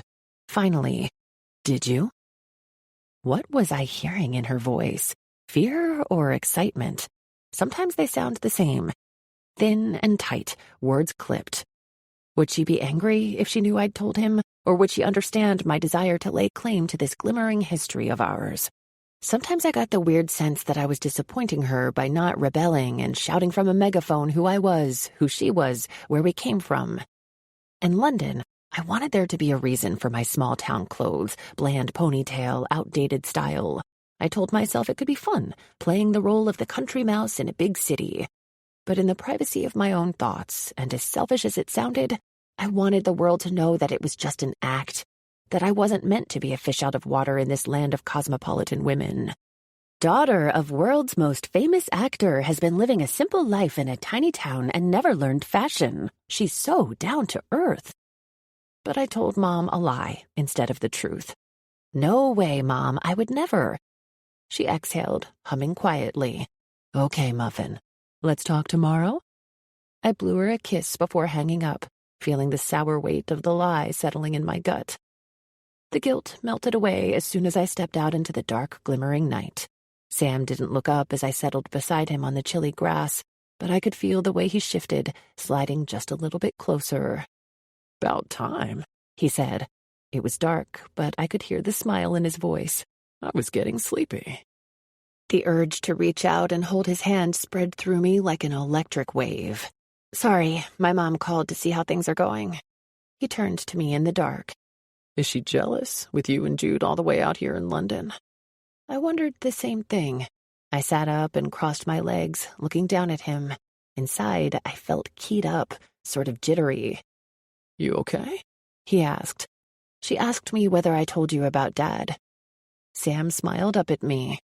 You mentioned me to your mom? Yeah. And? He waggled his eyebrows. What did you say? That I met a guy named Sam. Playful disbelief took over his expression. That's it? I hoped he couldn't see my flushed neck and cheeks in the darkness. What am I supposed to say? That I'm handsome and both talented with words and know my way around a farm. This made me laugh. I'm not sure you're talented with words or farms. I haven't seen proof.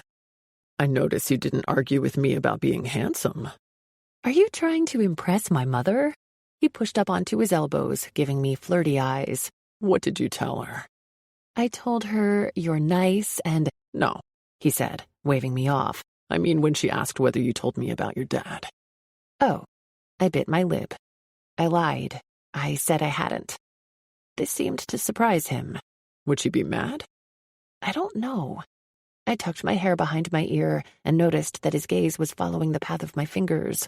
I don't think she would. I looked up at him and then winced. But I was thinking about it the other day, and I realize this sounds totally spoiled, okay? But part of me wants to get to enjoy the perks of being Ian Butler's daughter a little. Why on earth do you think that makes you sound spoiled? Everyone in your position would want to be able to see how the other half lives. I think because that life ruined my mom, and here I am wanting a reason to go back there. Did it ruin her? He challenged me. Or did she just have a shitty marriage? He ran his fingers through the grass. Roberta had a crappy first husband, got her pregnant so young, cheated on her. She was different after that, I bet. But then she moved to the farm and fell in love with Luther, and they've sort of become these bedrock citizens. Everyone relies on them for advice and help and just wants to soak up their wisdom. She'd have never met Luther if she hadn't had a bad one the first time around, and I know she'd never tell me not to get married just because it didn't work for her once. I don't imagine your mom would want you to avoid something just because it didn't work for her. I could see the storyteller in him, the biographer. He didn't even know my mom, and still he drilled down to something so quintessentially true about her. She would never tell me to stay away from LA if that's what I really wanted. The idea of chasing that dream, of really stepping out into the sun and owning that legacy, set something afire inside me. And when Sam caught my eye and held my gaze, I could tell he saw it too. 4. On our 6th day in London, we watched the changing of the guard at Buckingham Palace. The crowd was heavy, and our bodies were pressed close as we all jockeyed for the best vantage point through the gilded iron fence. Sam's proximity made me drunk. I would never have anticipated how longing could be so dizzying, how it could feel like he belonged to me without any proof or history at all. In the jostling, Sam looped his pinky around mine. I was a tiny fish. He had me hooked. It felt almost criminal, the way the physical reaction snaked up my arm, down my torso, between my legs. He looked down at me and smiled, winking. Don't forget to tell your mom I'm an all-around talented guy, he said quietly. I think he knew exactly what he was doing. Was it a good sign or a scary one that he seemed to enjoy how flustered he made me? On a particularly crowded train on day 8, we let Nana and Luther have the only empty seats. Sam insisted I take the bar near the bench in the back, while he stood behind me, easily able to reach the handle directly overhead. It took a few minutes of a rocky ride for me to realize that he'd chosen that spot to protect me from the group of rowdy guys just behind him. And with him standing so close, I felt the heat of him along the full length of my body, his front pressed to my back, rocking against me as the train slipped around curves and bends in the track. I was flustered and flushed by the time we reached Westminster Station, tense with an unfamiliar ache. Sam just grinned knowingly as we parted ways off the elevator, telling me under his breath that he'd see me later. At 9, I found him sitting on the grass, facing the door when I emerged. As usual, the garden was empty. I felt grateful for this location in a new way. Yes, it was a beautiful view, but the surrounding monuments were also a pretty capable distraction from the jewel of the garden. No one else was ever out here with us. Sam smiled as I approached, watching me walk the entire distance from the back door of the hotel to where he was sitting with his legs stretched out in front of him, leaning back on his hands. In the past 2 days, it seemed like everything had shifted. We'd stepped across the unspoken line from acquaintances into this new, intimate awareness. I still felt clumsy in it. I wasn't nearly as casually flirtatious as Sam, which made me feel young and inexperienced and constantly hyper-aware of everything I said. It was growing simultaneously exhilarating and exhausting. I was barely seated before he told me, "You are so fucking gorgeous. Do you know that?" He didn't look away or soften the moment at all. and my first instinct was to duck my head or pretend I needed to tie my shoe or do something else dismissive and bashful. I'd never had a guy say something like that to me, let alone practically growl it. I looked up at him and smiled, and the expression on his face made my heart race. "Thanks." He ran a finger beneath his lip, contemplating something. "I liked being with you on the train today." "That was you behind me?" I deadpanned. Sam burst out laughing. Okay, He said with a wild grin and snapped his fingers. "Lie down. Tonight is the clearest night we've had so far."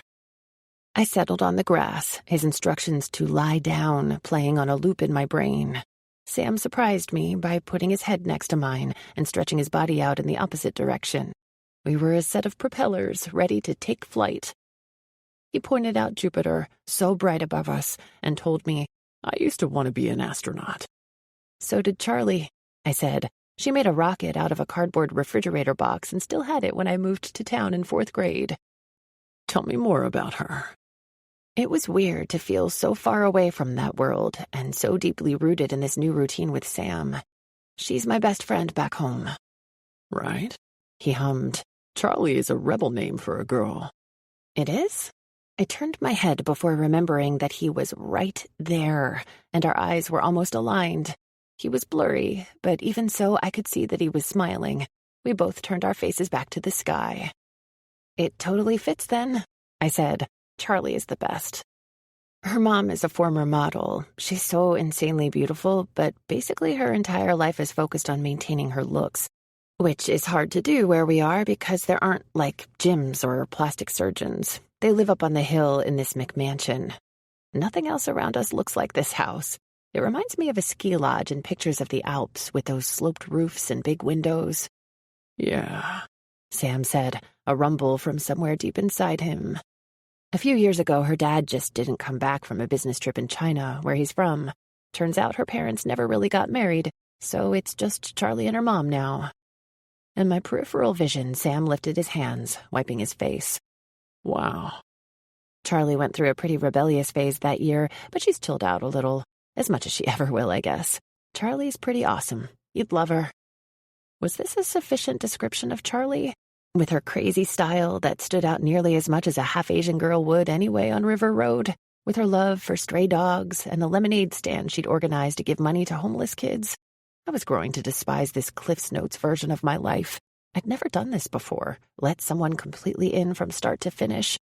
I wanted to plug my brain into Sam's and simply download everything in one go. Sam adjusted his position.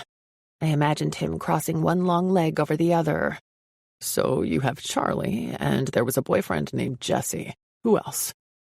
Frankly, it was embarrassing to have the tiny scale of my life measured like this. But those two were and had always been the bulk of my social world.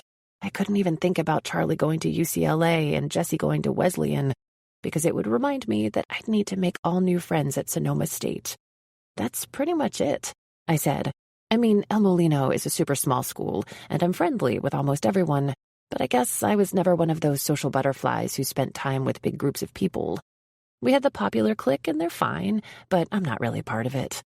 I pulled away a little so I could look at him. "I bet you were." "Yeah, I guess." He shrugged and scratched his eyebrow. "But my school was really small, too. Like 400 kids total. I had my group of guys I'd hang with. Most of them go to state with me, so I see them all the time. Eric, Ben, Jackson. A few went farther away. Probably won't come back. It'll be interesting to see who's still there with me in 20 years. "So for sure you're going to go home and run the farm?" I asked. My stomach did the familiar clenching drop combination it did whenever I imagined staying in Guerneville and taking over Jude's cafe. Every time I tried to imagine that future, everything turned blank. "That's the plan." He took a deep breath. "I love it there. I know it as well as Luther does now. It's so peaceful at night. The sky gets so dark you can see everything. But they're getting older, and if Luther really is sick, I don't know." He paused, wiping a hand over his mouth. "I might be taking it on earlier than I thought, which is fine because let's say someday I want to write a book. I can easily do it there. I keep telling them they can live there and let me take care of them for once. Roberta probably won't hear of it until I'm married, though." A tiny shiver worked its way down my arms. "Do you have someone back home?" Sam laughed at this, and the sound was so low he seemed much more man than boy. "No, Tate, there's no one right now." He looked at me, both amused and incredulous. "Wouldn't they be pissed to find me lying on the lawn with the beautiful daughter of the most famous actor alive?" "It's not like we're doing anything," I reminded him, but the words came out all wobbly, like I knew they weren't entirely true. In response, he gave the moment a heavy, lingering beat of silence before he grinned over at me. "We sure aren't." I grew hot all over, and a nervous laugh escaped when neither of us spoke for 5, 10, 15 seconds. "What are you thinking about?" I asked him. "You." I was positive he heard the way my voice shook when I asked, "What about me?" "That I like you," he said with gentle urgency. "That it's weird to already like you so much. That I want to spend time with you, alone, during the day and get to know you better, but don't know how we could make that happen."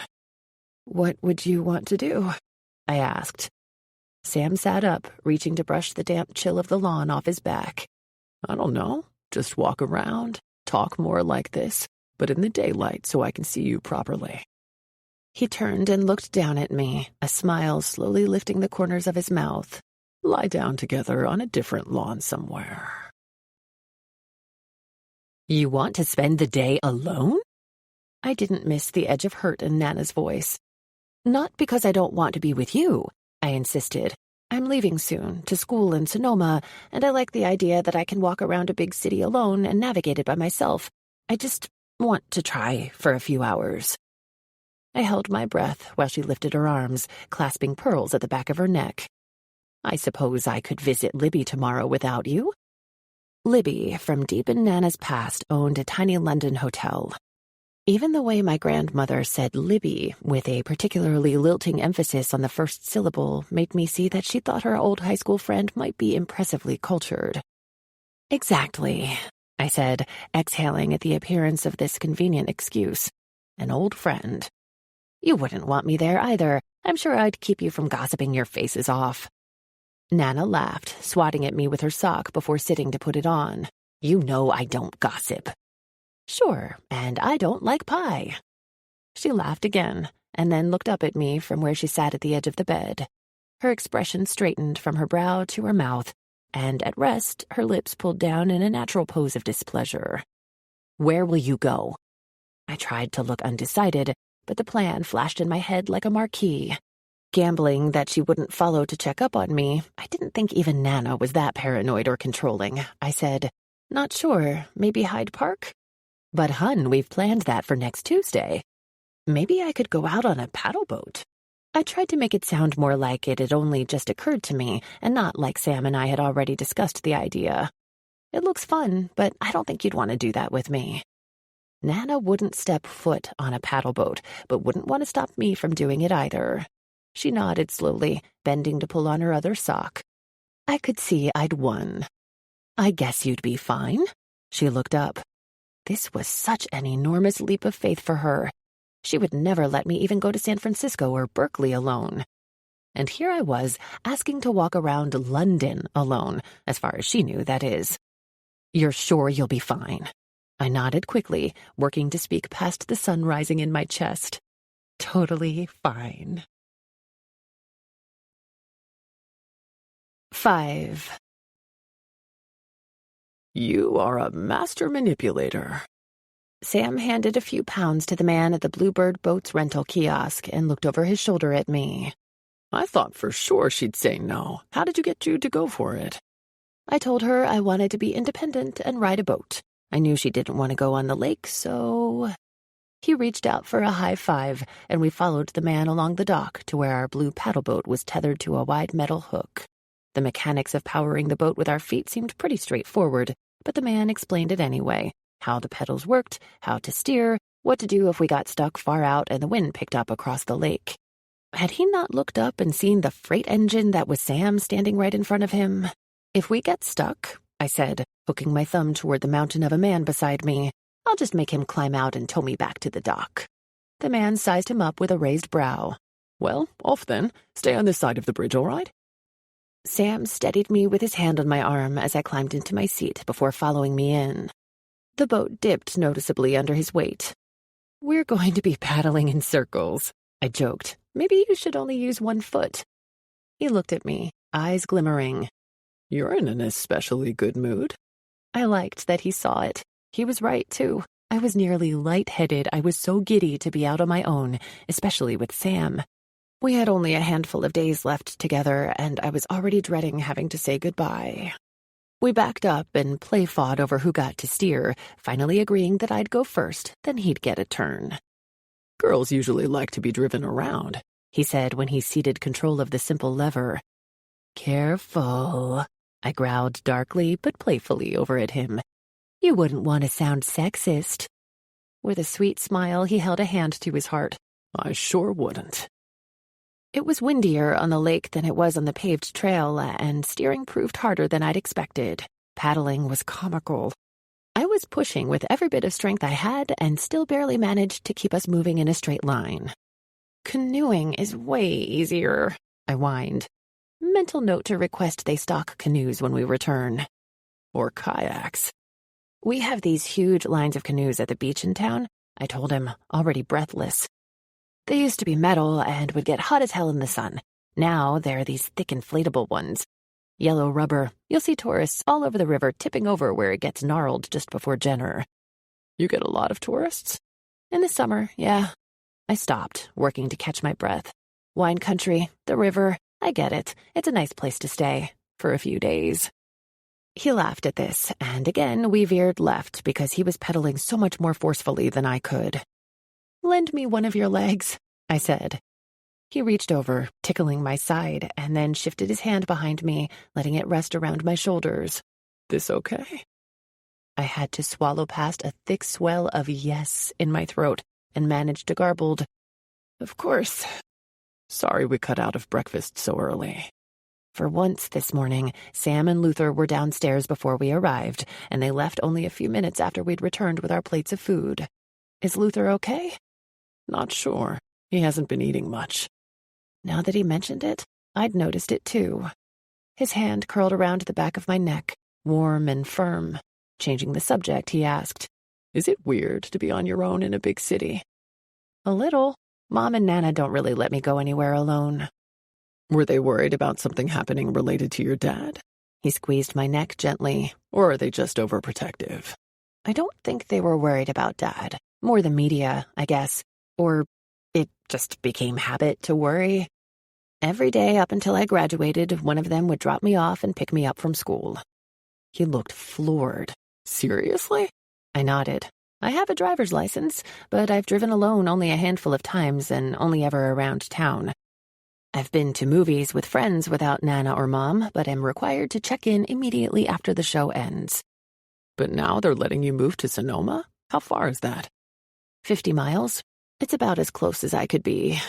Regret pulsed like a twin heartbeat inside me. I also got into Santa Cruz, University of Oregon, and UC Santa Barbara, but they just felt too far. He hummed and slid his fingers into the hair at the nape of my neck, sending an electric pulse from my scalp to the base of my spine. I could feel his fingertips, the way his hand flexed. He made tiny circles with the tip of his index finger, and the sensation traveled down my body. An anticipatory thrum settled low in my navel. "By the time I was 12, he said, "I was out in the barns at dawn, and then earning money mowing lawns, pitching hay, you name it. Luther and Roberta rarely had any idea where I was when I wasn't at school or the dinner table with them. I think that kind of supervision would have driven me crazy." "Probably. It drives me crazy, and I'm used to it." "Could I come see you in Sonoma?" My legs stiffened so suddenly that we tilted left. Sam's hand came over mine on the steering lever, gently guiding us away from an oncoming boat. Once we'd paddled ourselves clear, he let go and looked over at me, amused. "Did I freak you out?" I shook my head, but couldn't manage to spit out a simple no. I mean, obviously, I'd been wondering the same thing, hoping that I could see him again after we left London, but some fantasies are easier to play with when they seem impossible. Now, not only was I imagining a dorm, a roommate, classes, and 50 miles separating me from Mom and Nana, I was imagining Sam there, too. It seemed like an infinite abyss of unknowns. I just had a moment where it really hit me that I'm leaving home, I admitted, and I'm going to be on my own. I can't even fathom living in a new place, let alone having you come see me outside of this London bubble. You're so brave, Tate. He took a few quiet moments before speaking again. But am I wrong to think there's something happening here? I looked at him and waited for the right words to come. I'd had exactly one boyfriend. Jesse kissed me sophomore year at homecoming, and that was that. No discussion of, do you want this, or should we try that? In fact, we were never great when it came to discussing anything. We'd known each other since 4th grade, so romantic arbitration still eluded me. But I did know what Sam meant. It was why, even though I was on a trip with my grandmother, I'd been more careful with my makeup. It's why I agonized a little every morning about what I was going to wear. It's why my favorite part of the day was when I saw him. Tate? He prompted when I remained silent. No, you're not wrong, I said. You feel it too. I wondered if he could hear my heartbeat. Yeah. Sorry, I'm not very good at... He slowed his pedaling. Is it too early to be talking about this? I mean, I don't know how college students/writers/farmers do things in Vermont, but it's not too soon for me. Just new. But Sam didn't laugh. He leaned over and pressed the slightest kiss to my neck, just beneath my jaw. From my chest to between my legs, everything went tight. I could smell strawberries on his breath. You smell like strawberries. A rumbling laugh escaped, and he leaned back a little. I had a crepe while I was waiting for you. Want to get off this lake and go get one? My legs were weak from the effort it took to paddle the boat against the wind back to the dock, but I was well aware Sam did most of the work. As he collected his deposit at the kiosk, he wasn't even winded. He probably could have taken off and run 20 miles if I asked him to. We bought 2 more crepes and found a spot on the grass in dappled shade beneath a maple tree. I had this strange sense of being precariously suspended above a canyon, almost like the way I feel in a dream when I'm floating and look down and realize that I'm actually falling. This felt like the start of something new, something scary but glorious. It felt like I was deciding not just whether I would kiss this man, but whether I would chase every other dirty thought I had too. He let out a satisfied moan when he finished the last bite of his food and fell back on the lawn with a grin aimed at the sky. Damn, I could fall asleep right here. Out of instinct, I pulled my phone from my bag and sent Nana a quick text to let her know I was okay. She had brought Mom's BlackBerry. She despised all manner of mobile phone, but Mom insisted. Nana replied shortly with, I'm at Libby's for the next few hours. Meet me in the lobby at 5, please. I stared at my phone and felt something weightless inside me expand. It was only 11 in the morning, and I had an entire day of freedom. I turned to find Sam already watching me. What? He smiled and rolled onto his side, propping his head on his elbow. We seem to spend most of our time together on lawns. The words burst free. And horizontal. And horizontal. He agreed through a grin. At least it's daylight. And looking at him in the light, in a way I hadn't been able to when we were out together during the day with Luther and Nana, was like chugging down a glass of cold water. His skin was smooth and clear, eyes like glass surrounded by generous lashes. He couldn't have inherited anything from Luther genetically, but he sure did have the same wide smile. He seemed to be taking me in just as carefully. His eyes swept over the long waves of my hair, across my cheeks, to my mouth, where they lingered. And then he met my gaze and grinned, pulling a small dimple into his left cheek. You have amazing eyes. With a tremble in my stomach, I rolled to my side too, stacking our empty paper plates and moving them out of the way. What do you feel like doing today? His pupils swelled, turning his eyes nearly black, and in the brief reaction, I read the forbidden thoughts there. I wondered whether they mirrored my own. Sam's mouth on mine, the heat of his palm beneath my shirt, the way he would block out the sun if he hovered over me. He shrugged. What do you feel like doing? Things I'm not sure we could do in a park. His brow shot up and a laugh burst out of his mouth.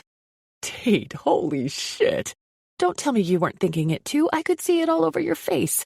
He looked at my mouth again, and a lazy grin settled on his. You always this honest? I was already shaking my head. Absolutely not. Sam's brows pulled closer together. Why with me? I don't know. He just seemed to pull everything out of me, my truth magnet. Maybe it was because he already knew my secret. There was nothing else about me that I'd ever have to hide. I just feel safe with you. I could ask you anything and you'd tell me? He asked. He was so close, maybe only 6 inches away, and my heart was a jackhammer. I could lean forward and press my lips to his. I was 99.8% sure he'd let me. You can try, I said. I watched his tongue dart out, wet his lips. I could ask you anything, too, I ventured. Sure. But all my thoughts were more physical. I was wiped clean of any questions. Maybe he could see it, too, because he smiled a little wider and reached out to pull a strand of hair from where it was stuck to my lip. So you've had one boyfriend? Yeah, but we didn't have sex. His hand fell away leisurely, his breathing slowed, and he let my words settle between us. I felt everything come to a stop inside me, immediately wanting to swallow back what I'd said, wanting to stand up and walk away and dive under the covers back at the hotel room. I don't know why I just said that, I admitted. Because you're thinking about it. If my heart was racing before, it was torpedoing now, a wild metronome inside me that couldn't keep pace with this song. Don't be embarrassed, he said quietly. I am too. You've done it before? I wanted to shove my fist in my mouth over how naive I sounded. He let out a sweet laugh, a gentle, yeah. At first, I thought I was only imagining that he moved closer, but then his mouth was on mine, just once, a pressing, lingering strawberry kiss. That okay? He asked, his words whispered against my lips. He pulled back, taking me in. His breath was warm on my skin. I've been kissed before.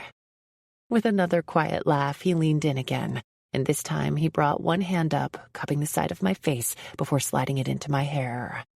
His mouth opened, warm and careful, and he tasted me, pulling back again with a smile.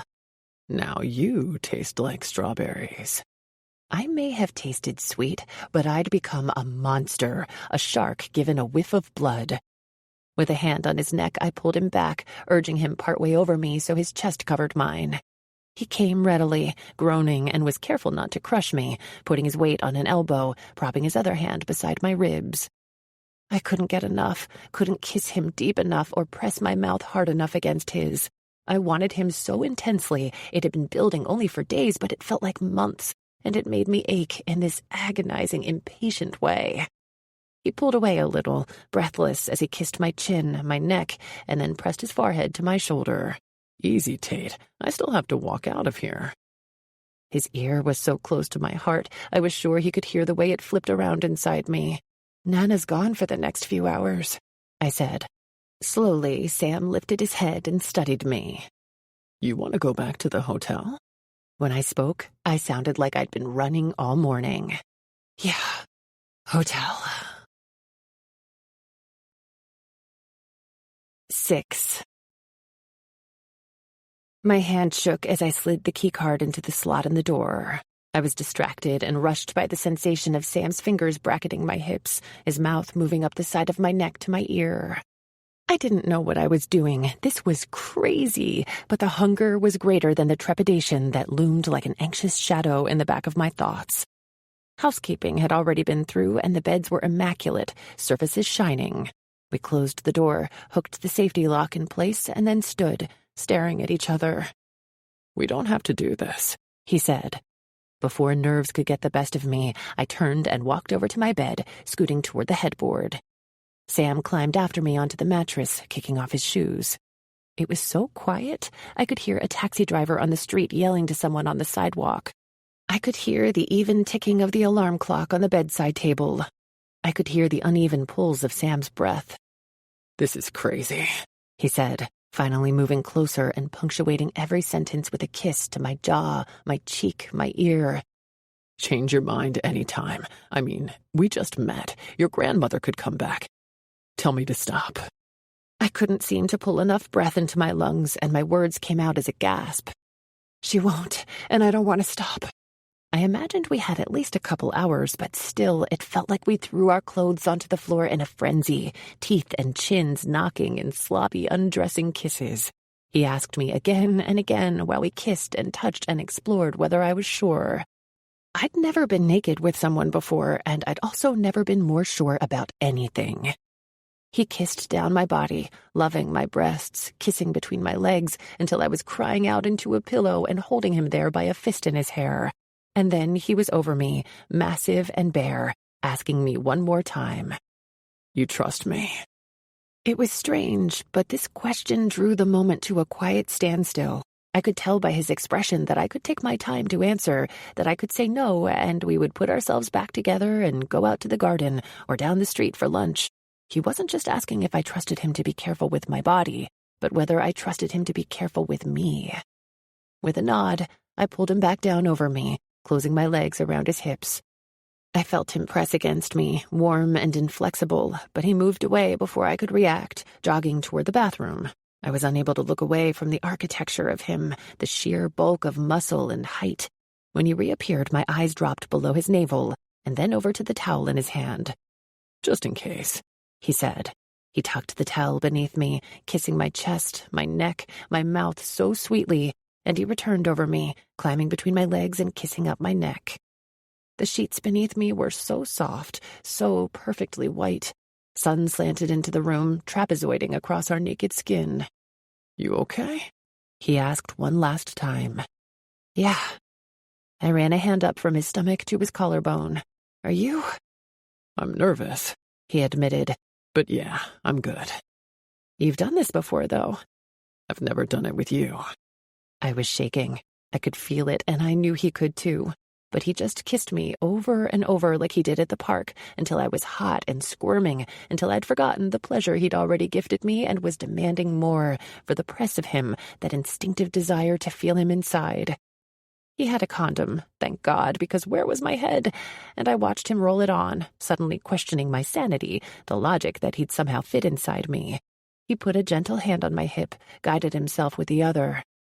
With his eyes on my face, Sam went slow. So slow, careful to stop when I made a squeak of pain, slow again, and then deep.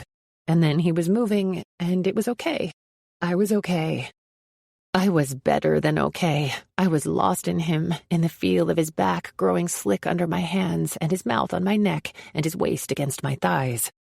Lost in the feel of the sun on my skin, the way it poured in from the window to spill across the bed.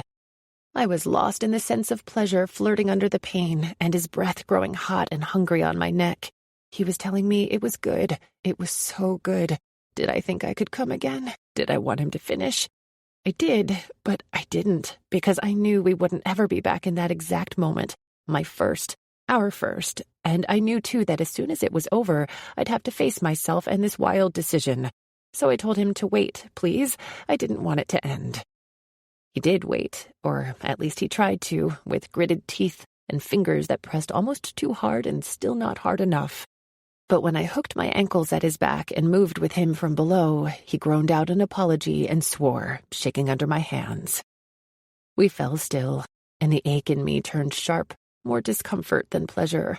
Sam carefully pulled back. There was blood on his fingers when he took off the condom, but he didn't look worried. He just cleaned me up, bent to kiss my forehead, and walked to the bathroom. I was shaking so bad I pulled the covers over me all the way up to my chin. I barely heard the toilet flush above the ringing in my ears. I didn't even feel like the same person. Tate Jones wouldn't have sex with a guy she knew for a matter of days. Tate Jones wouldn't fall for someone so fast, so immediately. But apparently, Tate Butler would. Sam walked into the bedroom, pulled on his boxers, and climbed back onto the bed, bracing over me on all fours, sweetly trapping me under the blankets. "Are you cold or hiding?" "Cold." With a little growl, Sam climbed under the covers with me and curled on his side, bracing on an elbow to look down at me. He was smiling like an idiot, but to my horror, I felt the burn of tears across my eyes. I was so scared of the moment he left this room, and hesitation pushed out the certainty that this had been the right thing to do. "Tate," he said, eyes flickering across my face, worried now. I pressed a hand to his bare stomach. "Yeah?" He closed his eyes and then bent so his head rested between my breasts. "You're crying," he whispered. "I'm just overwhelmed," I admitted. "With good feelings, I swear." "I don't want you to feel weird about doing this." Struggling to put myself back together, I promised him, "I won't." He shook his head and then kissed my breast, gently biting. "This is a big deal," he said once he released me. "Having sex, I know why I did it. I'm crazy about you. But why did you?" "Can't my reason be the same?" He laughed against my skin. "It can." We didn't see each other after he kissed me before leaving my room at 3:30. I remade the bed and turned on the shower with a numb hand, climbing in and staring at the tiles for 20 minutes, alternating between thrill and panic. Will he think less of me now? Has he slept with 100 other girls? We used a condom, but how would I know if it broke? Will Nana be able to tell what we did? Will she see it on my face? In the end, Nana seemed pretty oblivious. She happily caught me up on all of Libby's gossip during dinner at DeMario, and then we saw Hairspray at the Shaftesbury Theater. At 11, we fell like rocks into bed. I would have texted Sam to tell him that I couldn't come to the garden, that Nana insisted I get to bed early, but he didn't have a cell phone. I barely slept that night. Every time I rolled over, my aching body remembered, and then I opened my eyes, stared up at the dark ceiling, and wondered whether Sam was awake down the hall, whether he was happy or regretting this, or feeling something else, some other emotion that usually follows sex and which I didn't even have a name for. At breakfast, my stomach felt like it was full of squawking birds. But when I came back from the buffet with just a piece of toast, Nana sent me away for protein, fruit, something substantial. "Tate, we have a big day today." I immediately felt Sam step up behind me when I was deciding which of the cold cut selections I could stomach, and my skin broke out in a warm shiver. "Hey, you," he said quietly, reaching forward to run 2 fingers down my arm. I chanced to look at him over my shoulder, and my pulse became a stampede. He was sleep-rumpled, hair mussed and eyes still tired. "Hey, "Are you okay?" I frowned, turning back to the trays of meat. Was my mental clutter visible all over my face? "Yeah, I'm great. Why?" "You didn't come to the garden." "Oh." I nodded, stepping down the line. Sam grabbed a plate and followed me. "We got back late from the play," I explained, "and Nana wouldn't let me head out." I smiled up at him, face heated. We had sex. Was he remembering it too? "You'd know this if you had a phone." Sam laughed. "What do I need a phone for?" "So you're not sitting out in the garden waiting for me." He scooped 2 fried eggs onto his plate. "It was worth it." "Why?" I asked, laughing. "Did someone else show up?" He bumped my shoulder gently. "Seriously, you're okay?" "I'm good." "Not hurt?" Oh. If I thought my face felt hot before, when his meaning hit me, I grew feverish. A little, but I looked over at him. His mossy eyes were studying me so intently, his lips parted. Truth magnet. I mirrored his words. It was worth it. His gaze dropped to my mouth. "That's a pretty good answer." "I think I'd worried you'd be weird today." Putting down the bacon tongs, he looked at me, confused. "Weird how?" "Just..." "This is what I meant." He interrupted with quiet urgency, looking over my shoulder to make sure we weren't being watched. "How it happened fast, and I didn't want you to regret it afterward." "I don't." "I'm not being weird," he insisted, holding a very solemn hand to his chest. I bit back a laugh at the earnest gesture. "Well, I'm not being weird either." With a flirty grin, Sam reached up, tugging on a long strand of my hair. "Good." I reached up too, pressing my thumb to his comma scar. "Good." 7. Nana and Luther ate like sloths. At every meal, each bite was carefully cut, poked, chewed, swallowed. Pauses were taken for sips of water or wine, and there was far too much conversation. In contrast, Sam and I shoveled our food in our faces, and then sat, waiting, staring while Luther and Nana nattered on, oblivious to our brain-melting boredom. Meals, particularly lunch, were becoming a drag. and neither Sam nor I had any patience for sitting for 2 hours in the middle of the day. Plus, afterward, Nana always ordered coffee, but then had to sit and wait for it to cool to room temperature before she could drink it. At lunch, just 24 hours after we had sex, it was all I could think about. I looked at Sam, who, as soon as Nana lifted her hand to get the waiter's attention to order coffee, was already looking at me with "Get me the hell out of here" written all over his face. Finally, I broke. "Nana, can we go outside and walk around?" She gave her order and then looked over at me, concerned. "Walk around? I mean," I amended, "just sit outside and people watch?" I winced apologetically. It's hot in here and I am super bored. This was enough teenage attitude to earn a lecture later, but if she let us out into the fresh air, it would have been worth it. With a tiny flick of her wrist, we were dismissed. We didn't wait for confirmation. Both Sam and I were up and bolting from the dark, subdued restaurant before either she or Luther could change their mind. There was a bocce court in the back garden of the restaurant and a few small tables with chessboards. The bocce court was occupied, but Sam pointed to a chess table and I followed him over, hoping my rusty skills would return quickly. I sat in front of the white pieces, he sat in front of the black, looming over the table. With a tiny tilt of his chin, Sam smiled over at me. "You start." I moved my king's pawn 2 spaces and opened my mouth to speak, but stopped when I heard Luther's voice just on the other side of the window. All of that internal flailing over our boredom, and we'd only managed to move 3 feet away. Sam laughed quietly, shoulders pulled up to his ears, and he was so adorable I wanted to stretch across the table and put my mouth on his. The day before was still a fresh singing echo in my thoughts and all over my skin. I think he could see the memory in my eyes, too, because his attention dropped to my lips, and he rumbled a quiet, "We could go make out in the bushes." My reply that making out would be way more fun than chess, but also way more punishable by grandmother-inflicted death, was cut off when Nana's voice filtered out to us. "No, actually, my husband died when I was 35. Across from me, Sam's flirty smile seemed to dissolve.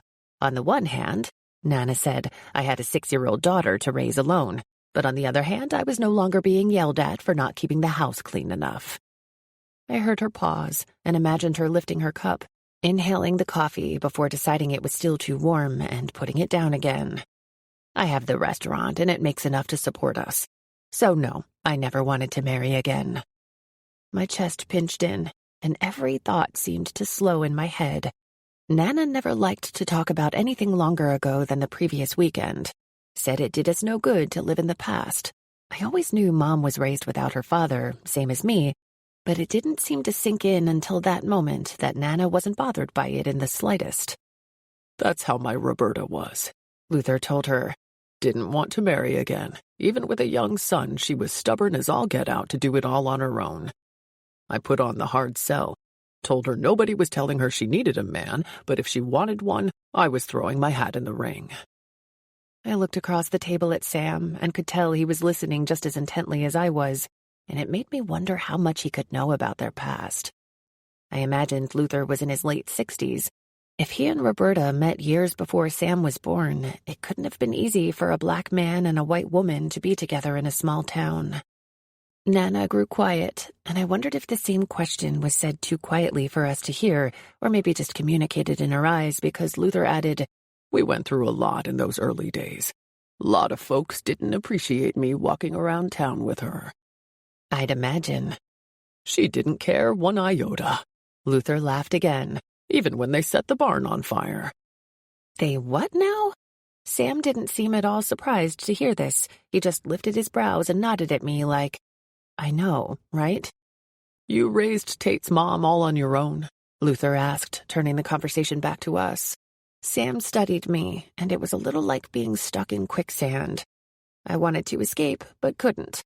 I'd never heard Nana talk about this before. "We did fine, the 2 of us. Emma was a good girl," Nana told him, using Mom's new name. Emma now, not Emmeline. "She married too young, though. Met a boy when she was only 18, and it just moved too fast." Sam's eyes snapped from the window back to mine, and I knew we were both wondering what Nana would actually divulge to Luther. On the other side of the window, the old man hummed sympathetically. I worry when it happens, Sam will fall too hard too fast, he said quietly. He wears every feeling on his sleeve. Always has. Sam turned a bright tomato red and reached for his piece on the table, mirroring my opening move, King's Pawn.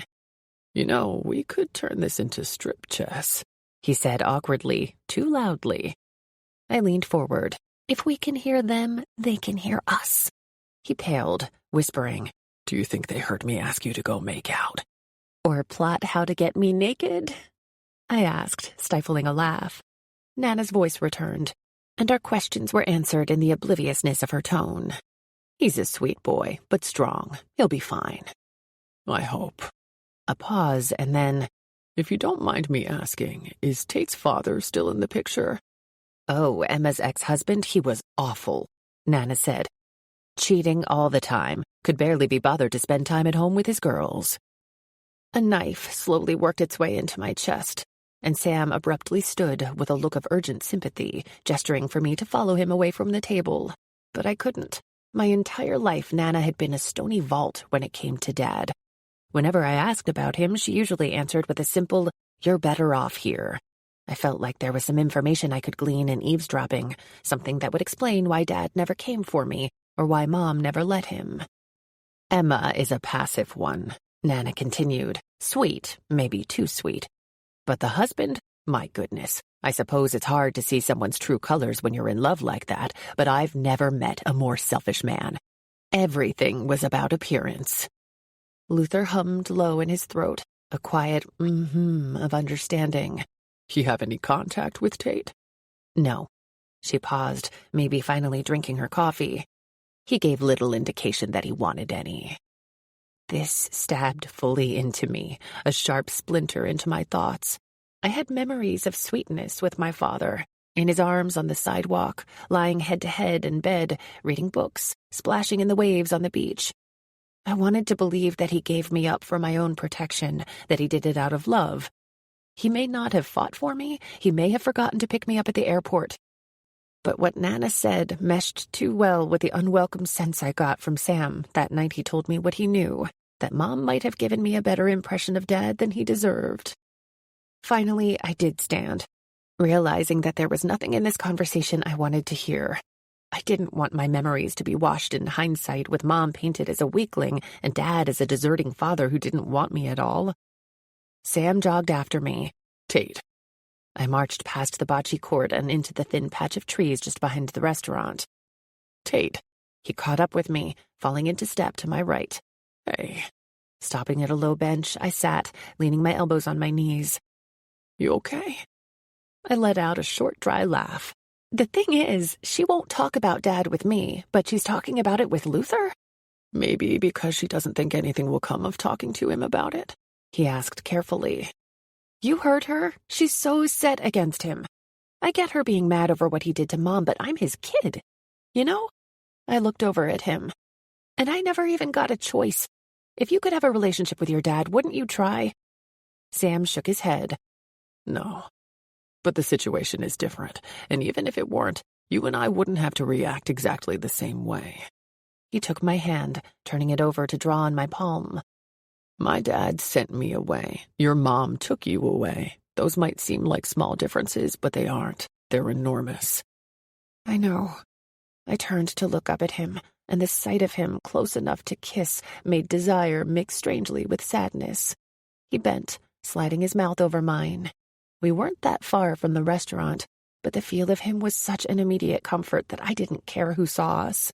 I leaned in for more, to put my hands in his hair, to hold him to me. Finally, he pulled away, and his eyes had that same heaviness they had yesterday when he was braced over me, asking if I was sure. I want to take you back to Vermont with me, he said quietly. I'd go. He leaned in for another kiss. I'll make you a deal, he said. When I come out to California to visit you soon, if you want to go to LA to meet up with your dad, I'll take you. I hadn't imagined there was any way that Sam and I could be together again, but that night, after the loop of Nana's words had formed a dull, persistent rhythm in my thoughts, I met him in the garden at midnight, kissing him frantically until our mouths were raw. Whether or not he knew I needed distraction as much as I needed him, he didn't make me talk about it again. Instead, he slid his hand into my pants and stared at my face while he touched me, almost delirious with want, and let out a relieved moan when I reached for him too. I didn't even know what was really happening between us, how it seemed to balloon so quickly, or how it could be sustained. It felt both inevitable and foolish to give my heart away like this, to let myself fall so hard for someone I might never see again. I immediately pushed the thought out of my head as soon as it entered.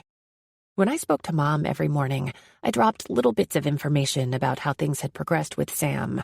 But no matter how much she seemed to delight in my romantic vacation, I still wouldn't dare tell her that I lost my virginity to him, or that every time I saw him, my head started singing a tiny, beautiful, terrifying 4-letter word. The following night in the garden, his hands were on my face, but I wanted them on my skin. His hands were on my chest, but I wanted him over me. His body was on top of mine in the shadows, but I wanted him moving into me. I wanted to possess him and be possessed by him in a way that made me feel nearly wild.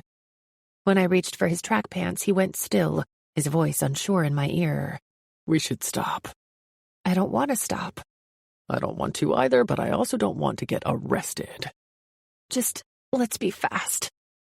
In the end, we came together, frantically behind a row of trees, and afterward, while I was staring up at our stars, he turned to look at me, saying, It's so crazy to think that things I thought only lived in my imagination can be real. He reached out, tracing my mouth with his fingertip. But then I touch you, and it's like every fantasy I ever had coming true. I closed my eyes, feeling for the first time all day a sense of reality closing down on us. You can't say things like that. Sam pushed up on an elbow. His hair was messy from my hands, his mouth swollen. Why not? Because it will make it that much harder when we go home. He didn't say anything to this. He just stared down at me, half amused, half something unreadable. When you look back at this, I started, already hearing the unreasonable in my voice. Do you think you'll remember it as just sex with a girl in London? Sam laughed, giving me a simple, no. He kissed me again. I could have just sex with a girl in London if that's what I wanted. I already told you I'm going to come see you. I like being with you just as much when we have our clothes on. That's part of what I mean about the fantasy. Pulling back, I looked over at him, not entirely sure why this made me feel even sadder. No matter what my infatuated heart said, could there really be hope for us long term? Other women would eventually get this careful, attentive person, and I hated every single one of them. No matter how much bigger Sonoma was than Guerneville, there wouldn't be anyone like Sam there. When we stood, my legs felt rubbery. I was so physically and emotionally exhausted, I could have fallen asleep standing up if required. Inside the elevator, Sam pulled me in against his chest. Does your dad know you're going to college? No, I don't think so. I said, I mean, I don't really know how much Mom talks to him, but I don't get the feeling that she tells him anything. So you really haven't heard from him? Sam asked. I reached up and pressed a fingertip to his comma scar. He sends me things at Christmas, usually something techy. He must not write anything, or Nana must take whatever note he's written, because there'll be a tag on it in her handwriting that says, To Tate from Ian. But not money? He's a bajillionaire and... He paused, and the corners of his mouth lifted in a small apologetic smile. One didn't have to be the most observant person to notice the way Nana calculated everything down to the last dime. Ian Butler might be a bajillionaire, but we were not. Not money. I mean, maybe, but it doesn't seem like it. But we're doing okay. Michael, a ridiculously rich Wall Street guy, wouldn't send Luther and Roberta money to help raise me. Sam said, Forget presents. Sometimes I wonder whether he remembers that he has another kid. I thought this last part was hyperbole, but it was hard to tell. Is Roberta still in touch with him? She sends him cards on holidays. Sam squinted, thinking. I think they talk a couple times a year, maybe, but I know he never calls. If they talk, it's because she's calling him. He sounds like trash. Is it weird that I'm imagining Christian Bale as Patrick Bateman? Actually, that's disturbingly accurate. And it doesn't bug you that he's so... lame? I asked. Honestly, not really. Luther and Roberta are the best parents I could have had. God, he was so level-headed. And what different lives we'd lived. Me, cherished, but held beneath two sets of very neurotic thumbs. Sam, given all the freedom he could handle and then some, with just as much love. The elevator doors opened and we stepped apart. Usually Sam went to his end of the hall and I went to mine, and we would wave at the door before ducking silently inside. But that night, he walked me down the hall to my room. I don't like what you said, he whispered outside the door, stilling my hand before I could use the keycard. Earlier, about it just being sex for me. You think I'm like that? No, I don't. I looked up at him, taking in his tight, controlled expression. It's just this awesome, terrible situation. I feel more for you in the past week and a half than I did for Jesse in 3 years, and it's going to end. It just sucks. He pulled back, alarmed. Why is it going to end? Because he bent, cutting off my words with his mouth, the sweetest kiss stopping me in my mental tracks. Pulling away, he cupped his hands to my face and looked me square in the eye. Because nothing, he said. Okay? I nodded, a little breathless. Okay. Sam kissed me one more time and then hesitated. His cheeks flushed just before he admitted, I think I'm falling in love with you. Is that crazy? Biting my lips was the only way to hold in my elated scream. Finally, I managed, no, it isn't crazy. Because me too. 8. I couldn't even look at him at breakfast when he arrived at our usual table, because I knew I would burst into a giant, stupid grin, and Nana would realize not only that I was infatuated with this guy, but probably that we'd had sex and were pretty much thinking about only that whenever we were together. I think I'm falling in love with you. Where's Luther? Nana asked. But at this, I looked up. Usually Sam grabbed his plate after a quick hello and made a beeline for the buffet. But that morning he looked haggard, pulling out a chair and sitting heavily down. He's still in bed. Sam caught my gaze, and his normally smiling eyes were oddly flat. He winced, opening his mouth to speak before seeming to think better of it, and broke his gaze away, looking out the window into the garden. I watched him lift a hand, chew his thumbnail, and we all fell silent for a good 10 seconds, unsure what to say. My lungs, heart, and stomach seemed to fall away. Nana and I exchanged anxious looks. Worry etched another crease into her forehead. Are you okay, hun? Blinking back over, he inhaled sharply, as if he'd forgotten where he was. Yeah, I'm good. Hungry. Without another word, he stood, walking away toward the buffet. Nana watched him go, but I focused on my mostly empty plate. His mood very well might have had something to do with Luther, but he'd been worried about Luther this entire trip and hadn't ever been cold to me because of it. The only thing that had changed from yesterday was that he'd told me he loved me. Well, he doesn't seem like himself. She picked up her fork. But then again, Luther's been looking pretty gray lately. Wonder if that has Sam in a mood. Sam returned with his usual loaded plate and proceeded to shovel food into his mouth. Sam, I said quietly as soon as Nana stood to get some fruit. He looked up at me, chewing, unspeaking, with his brows raised. You sure you're okay? We held eye contact for 10 bewildering seconds before he swallowed and looked down to spear another forkful of eggs. Not really. He didn't look back at me, so we finished breakfast together in silence, broken only by the scrape of silverware on porcelain. I couldn't talk to him on the elevator ride back up to our rooms because Nana was there, and when I knocked at his door while Nana was using the restroom, no one answered. He and Luther were nowhere to be seen when we were ready to head out for the day. Sam wasn't in the garden after dinner. He didn't come to breakfast the next day. I wonder if they left for the Lake District early, Nana mused, staring distractedly out the window. It must have been weird for her, too, to have them so abruptly disappear. Sam told me that he thinks Luther is sick. I told her. She nodded.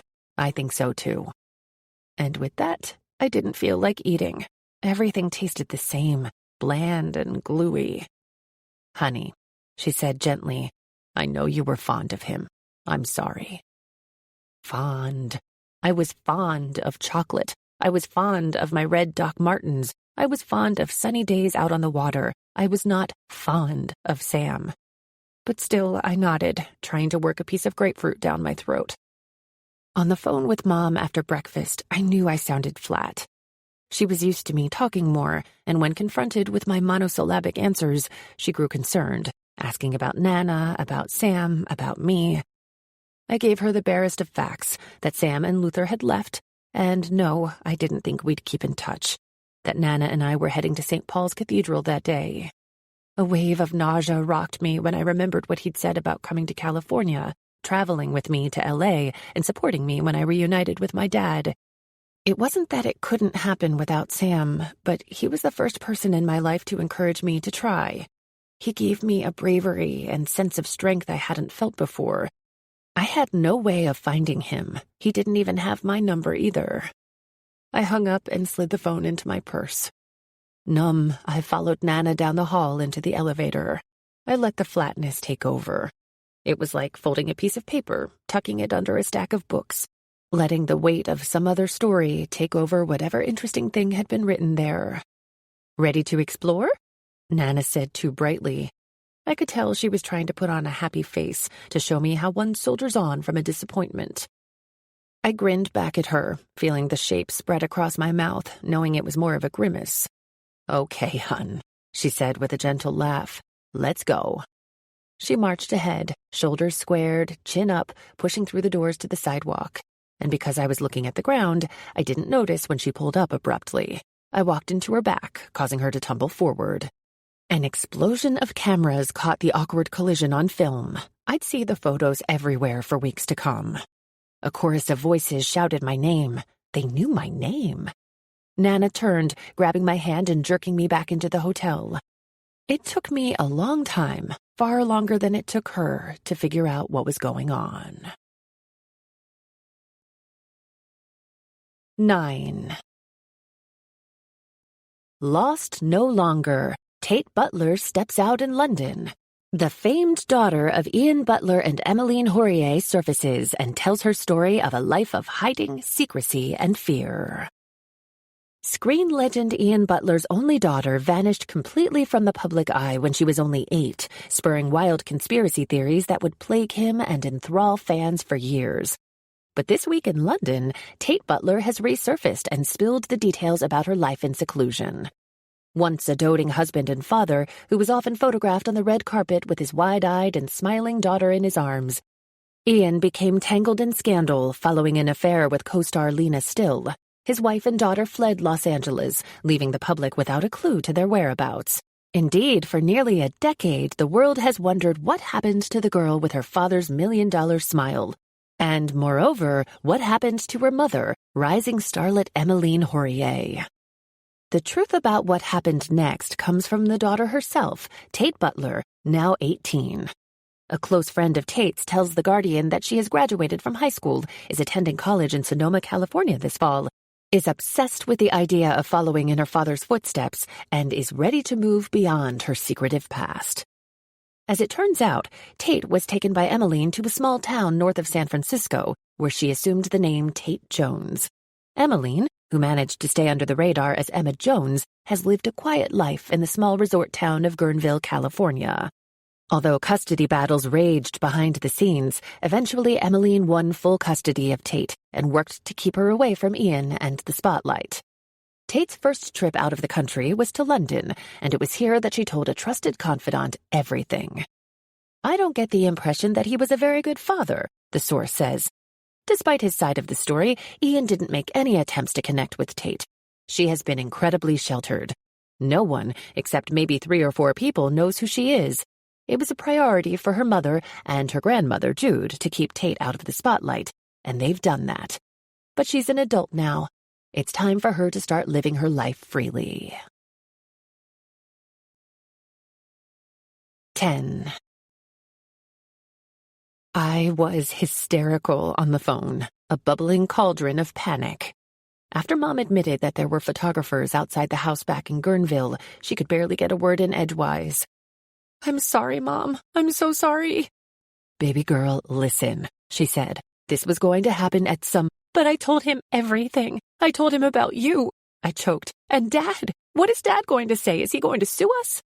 At this, Mom laughed. Don't be silly. Don't be silly. She sounded so sure, so unworried. Meanwhile, Nana paced the room behind me, on the phone with the airline, trying to rearrange our flights. Once that was sorted, she called Mom's old agent, coordinating to have someone meet us at Heathrow to get us home without incident. I was just holding the phone to my ear, listening without hearing the words Mom was sending across the line. Soft sounds of reassurance telling me she loved me. It would all be okay. But it wasn't okay. I knew I'd made an enormous mess. And a small voice in the very back of my head kept whispering, he's going to remember he has a daughter now. A man met us at the airport. He opened the door as our car pulled up to the curb. Before I could catch a glimpse of his face, the door closed again, and he shuttled Nana past a throng of photographers into a tight circle of airport security guards. And then he came back, holding his hand out for me. He smiled. Hey, Tate, I'm Marco. He was in his late 20s, fine carved features, jet black hair, penetrating blue eyes, and yet somehow he managed to exude calm rather than panic, like he'd navigated this sort of thing 1,000 times before. I took his hand. It was warm. His skin was soft, but I could feel the strength of the tendons and bone beneath when he tugged me forward out of the back seat. To my surprise, Marco didn't pass me off to a crew of security guards. He ushered me in under the blinding hail of flashes, hiding me beneath his own coat. The airport wanted even less to do with this madness than we did, so they led us through a private security line and into a secure room while we waited to board our flight. Nana stepped out, telling me she needed to call Mom, needed to get water. To me, it felt like she needed to get away from me and my terrible decisions for a few minutes. My eyes were puffy, so puffy I felt like I could see my own eyelids. My nose was sore from being wiped on tissue after tissue. My lips were chapped. I hadn't brushed my hair. I looked up at this polished, composed stranger, and his expression was exactly the same as it was when there were 100 photographers on our trail. Mouth a faint upward curve, eyes steady. You okay? He asked. Are you kidding? I ran a shaking hand over my hair. I'm great. You? He burst out laughing, but I couldn't keep up the surreal joke. I felt the tears swell in the back of my throat. I didn't mean for any of this to happen, I told him, voice thick. Of course not. He waved like my intention was the least of his concerns, and a smile lit up his entire face. He was too pretty to be very masculine. Elfin. I remember seeing Lord of the Rings with Charlie and laughing for hours when she quipped that Legolas was the prettiest woman in the movie. Marco was like that. Ian has been on 4 major magazine covers this month, he said. So finding you is the biggest story anyone has on either side of the ocean. There's no way around this circus. Whether we were past it or not, I needed to know.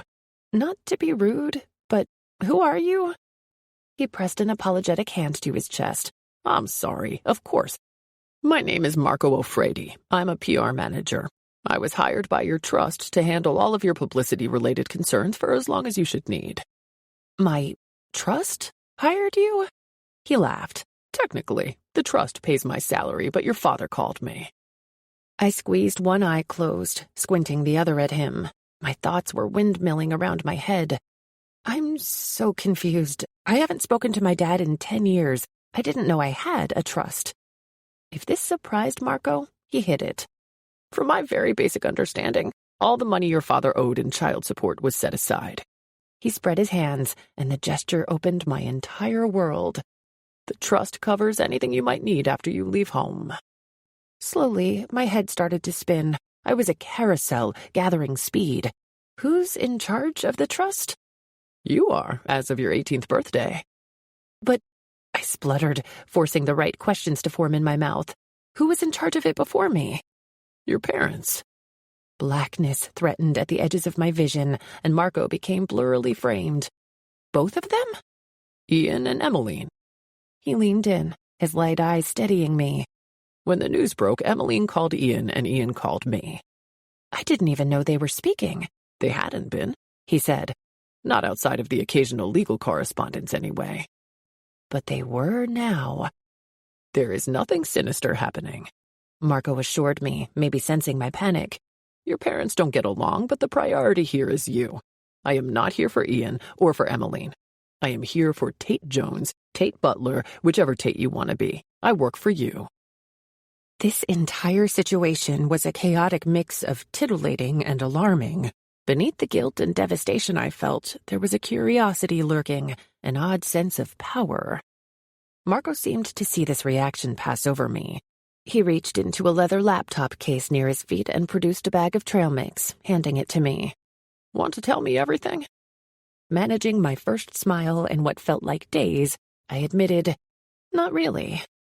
I'm not here to judge, he said. I know the story of your mom and dad, but I don't know anything about you after you left L.A. Why don't you tell me a little bit about who I'm working for?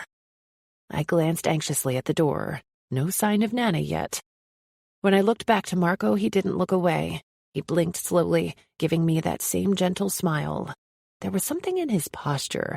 He exuded a sense of tenacity and loyalty that made me want to go sit next to him and cry for an hour.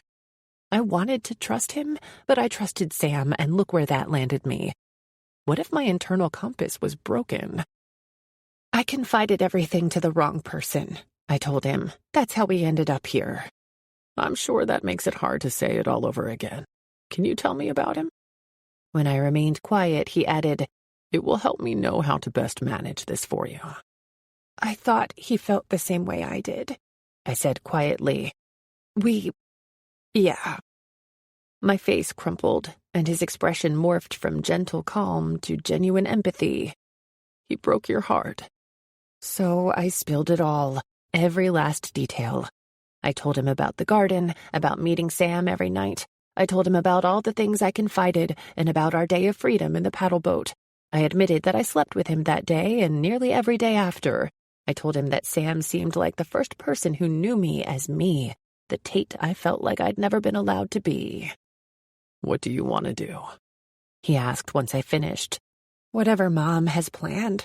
I shrugged, feeling sick. It was both the truth and a lie. I wanted to do whatever made this easier for her and Nana, but there was something else glittering there, winking at me from a distance. I'm not sure what she and my dad will want me to do once we're home. I'm not here for them. I'm asking you, Tate, he said. Marco leaned his chin in a cupped palm. What do you want to do now? Shaking my head, I asked him, What do you mean? Do you want to live in the sun? He asked quietly. Or do you want to go back in the shadows? 11. September. Now. It's not until I'm facing the entrance to Twitter headquarters that I realize I've personally only tweeted from my account twice in 10 years. Even so, I have over 4 million followers, and I'm supposed to do a live chat in 10 minutes. I can already see an enormous crowd of bodies just inside the doors, and have no idea how I'm going to do this without screwing up. So, if I start the tweet with someone's Twitter name, I say, looking up from my phone, everyone who follows me can see it? Marco is leaning back in through the passenger window, telling the driver where to meet us and when. He straightens, glances at my phone, and waves me away. Don't worry about any of that. I have all the answers typed out for you. Just use the hashtag and you'll be fine. I take the folder he hands me, scan the questions and answers inside, and gaze up at him with melting gratitude. How would I function without you? You'd be curled in the corner of your messy house eating Lucky Charms out of the box by the handful. He checks the time. 5 questions, and then we're out. Don't get chatty. We need to get on the road by noon. I salute him obediently and follow him up the steps. Here we go, he says under his breath, and then he turns to me, asking more seriously, Are you ready for this? He's implied this question every time I've had to sign my name on a contract, every time a piece of this collaboration moves forward. But there's a duality there now. He's asking whether I'm really ready for what we're about to dive into promoting headlong, my 7th feature film, but the first I'm making with my father. Awareness pulls me up short in a bright square of concrete. I hope I am. I gape at him, heart pounding as if maybe I've made a huge mistake. It happens a little bit each time I start something new. The sense that I'm really a fraud, that I don't actually know what I'm doing, that I somehow got into acting on a technicality and not because I earned it. Usually the feeling evaporates pretty quickly. This time, though, it's hung around since I officially agreed to take on the role of Ellen Meyer, farmer, local civil rights activist, and badass extraordinaire. Some of that has to be due to the pressure of leading a film with my extremely famous father in only a supporting role. And some of it has to come from knowing that we'll be on a rural location together for a month and a half, and I have no idea whether it will bring us closer at all. And on top of that, the pressure of acting with Dad aside, I've never done anything like this. Milkweed is a subtle script. The story about a tenacious woman who comes back from heartbreak to find the love of her life and help shape her small Iowa community while going through the pain of losing a parent to dementia. It's brilliant, but entirely character-driven, and will require acting chops I'm not even sure I have under the guidance of one of the best directors in the world. What if I'm not ready? I ask, chewing my lip. The correct answer was yes, Marco says, tapping my chin so I'll stop biting down on my abused bottom lip. You are. His confidence in my ability has always been solid, but I know this right here is part bravado, too. The pressure for Dad and me to do a film together has been slowly building to a hysterical frenzy. It's no longer a when will they headline, it's become a why haven't they? Admittedly, as Dad's career has slowed down and mine has picked up, it feels like the perfect time for our Jane and Henry Fonda moment. The script is incredible, the timing works, and I wouldn't even be relying on Dad's celebrity to get me in the door. If I back out now, it would be a PR nightmare for Marco. You are, Tater Tot. A sweet smile and a wink take the edge out of Marco's next words. Don't make my life a living hell. He pulls open the glass door, gesturing for me to go ahead of him. Cameras flash, applause rises in welcome, and although my brain is still stalled out, my body makes the subtle shift from me to Tate Butler. My eyes widen, and an easy smile spreads across my face. I stand a little straighter, walk a little looser. A tight semicircle of people waits just inside the gleaming lobby, and a stocky, bald man with a salt and pepper beard steps forward, hand extended. Hi, Tate. Hi, Marco. I'm Lou. Lou Jackman, according to the notes I crammed in the car, Twitter's VP and head of community engagement. It's fantastic to meet you. I grip his hand. Thank you for having us today. He laughs. Are you kidding? Anytime. We're grateful you made room in your schedule. Let's hold off on the gratitude until you see me tweet.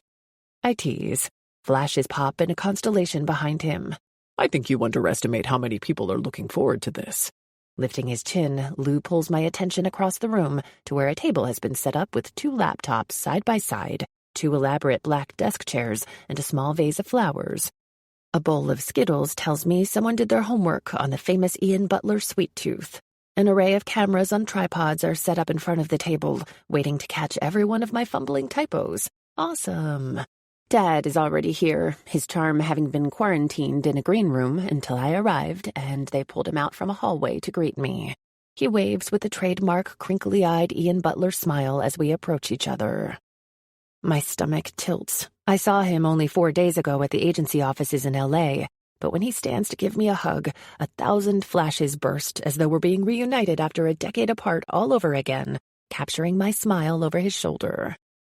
The narrative is that we're as close as any father and daughter could be. The narrative is that we're together at holidays, birthdays, vacations. The truth is, he drops in for a quick glass of wine on Christmas. His assistant Althea recruits Mom's help to choose something lavish and semi-personalized for me on my birthday, and we've never taken even a day of vacation together. Clearly, the narrative is bullshit. Dad turns to face the room of press and Twitter employees, throws up his arms like this is the greatest welcome he's ever received, and hurls a smile at them so supremely trademark Ian Butler that a few people actually cry out, "Oh my God." Even with the more stoic men in the room, I sense the collective vibrating thrill of being so close to a celebrity of his magnitude. And I get it. He's an icon. I still have that momentary buzz of adrenaline when I see him. It doesn't seem to matter that he's no longer the Ian Butler of 15 years ago. He's 56 now, at the top of the extended hot years for men in Hollywood. He is still charisma personified. From across the room, Marco is watching me carefully, and I know our thoughts are aligned. This is it. I'm about to launch into Ian Butler's orbit for a solid 50 days in a row. I know we're both gauging how well I'm going to handle it. I can be surrounded by functional relationships with my mom, my best friends, even Nana, but 5 minutes with my father and I'm an insecure, awkward mess. Looking at Dad's face still feels like a trick of the imagination. Other than the shape of my ears, which I got from Mom, I take after him completely. The brown hair, the honey brown butler eyes, the full mouth. We even share a beauty mark, though his is just at the top of his right cheekbone and mine is lower. His is a face that should feel so familiar. I see it in the mirror every morning, but it's still so disorienting to get a good long look at him. Even 14 years after our chaotic reunion, I'm pretty sure I've still seen his face more frequently on magazine covers than in person. We sit at the table with an enormous screen mounted on the wall at our backs. With a laptop stationed in front of each of us, we look up expectantly at Lou. Behind him, Marco regards Dad and me with a faint smile. Publicist Marco wants to remind me to keep my smile natural for the cameras. Friend Marco wants to give me a hug and tell me, you don't have to be so nervous. You don't have to prove anything to him. Dad's elbow knocks into mine, and he reaches over, cupping it gently, paternally, saying a quiet, "Sorry, baby." Another staccato of flashes captures the moment. The questions you'll need to answer are from the main Twitter account, Lou explains. So they'll be from @Twitter. These are the questions we sent over last week. Behind him, Marco motions for me to pull my answers from the folder. You'll probably also get some questions from other users, Lou says, in the hashtag, which is just #AskButlers. And although it's by no means required, you're welcome to answer any of those that you like. We just ask that you try to remember to include the hashtag in your replies. He gives me a teasing wink. Sound good? We nod, relatively unconcerned because this is a fairly simple ask.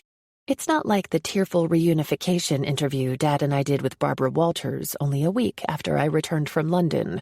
It's not like the Vanity Fair shoot we did 6 years ago, where we were required to be in near constant physical contact for over 7 hours.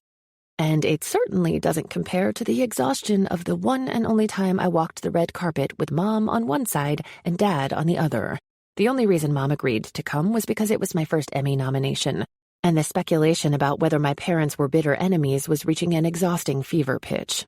Even tourists in Guerneville were stopping her in the cafe to ask her about it. As Mom said to me that night while we got ready, to be bitter enemies, I'd have to give a shit. Marco and Mom, my two calm, stoic constants. Nana, on the other hand, doesn't ask about any of it. When I come home to Guerneville, I may as well be visiting from a space station or coal mine.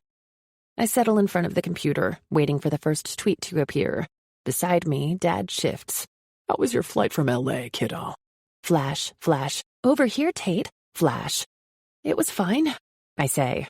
Ever the performer, Dad nods and casually goes back to scrolling through Twitter, but the silence that follows is heavy and loaded. Marco reaches up, pulling on his ear, his sign that I need to relax. I look at Dad and give him a goofy smile. It was only an hour, but I fell asleep and am pretty sure I drooled the entire flight. Dad roars with laughter at this, and the press gobbles it up. My heart is a tiny anxious bird in my chest. You don't have to prove anything to him. Here we go, Lou says, and a tweet appears in the column. @Twitter. This is your first project as co-stars. What aspect of the process are you most looking forward to? #AskButlers. Ducking, Dad immediately begins typing.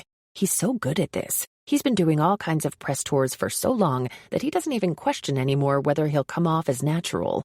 Everything he says is adored. Without referring to notes, he hunts and pecks enthusiastically at the keyboard.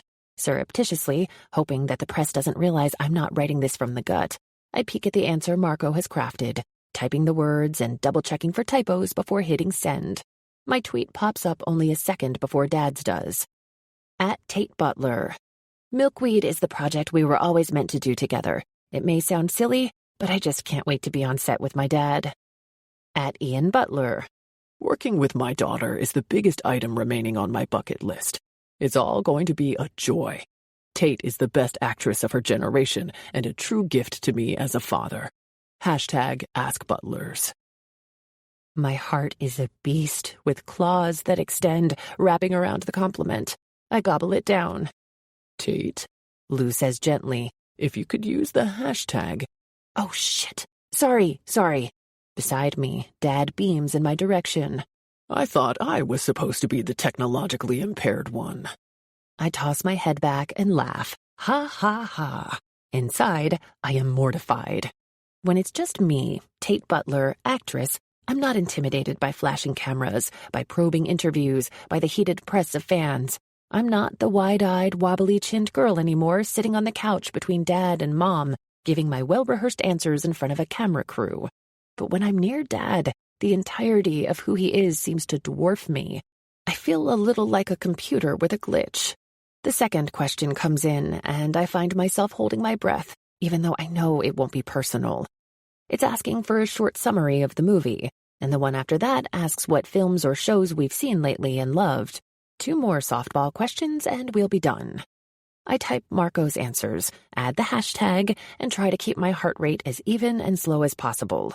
It isn't the official Twitter questions that bother me. Those are all standard. It's the others I notice, the ones I know see right through me. Why would you do a movie with that piece of shit womanizer? Hashtag ask butlers.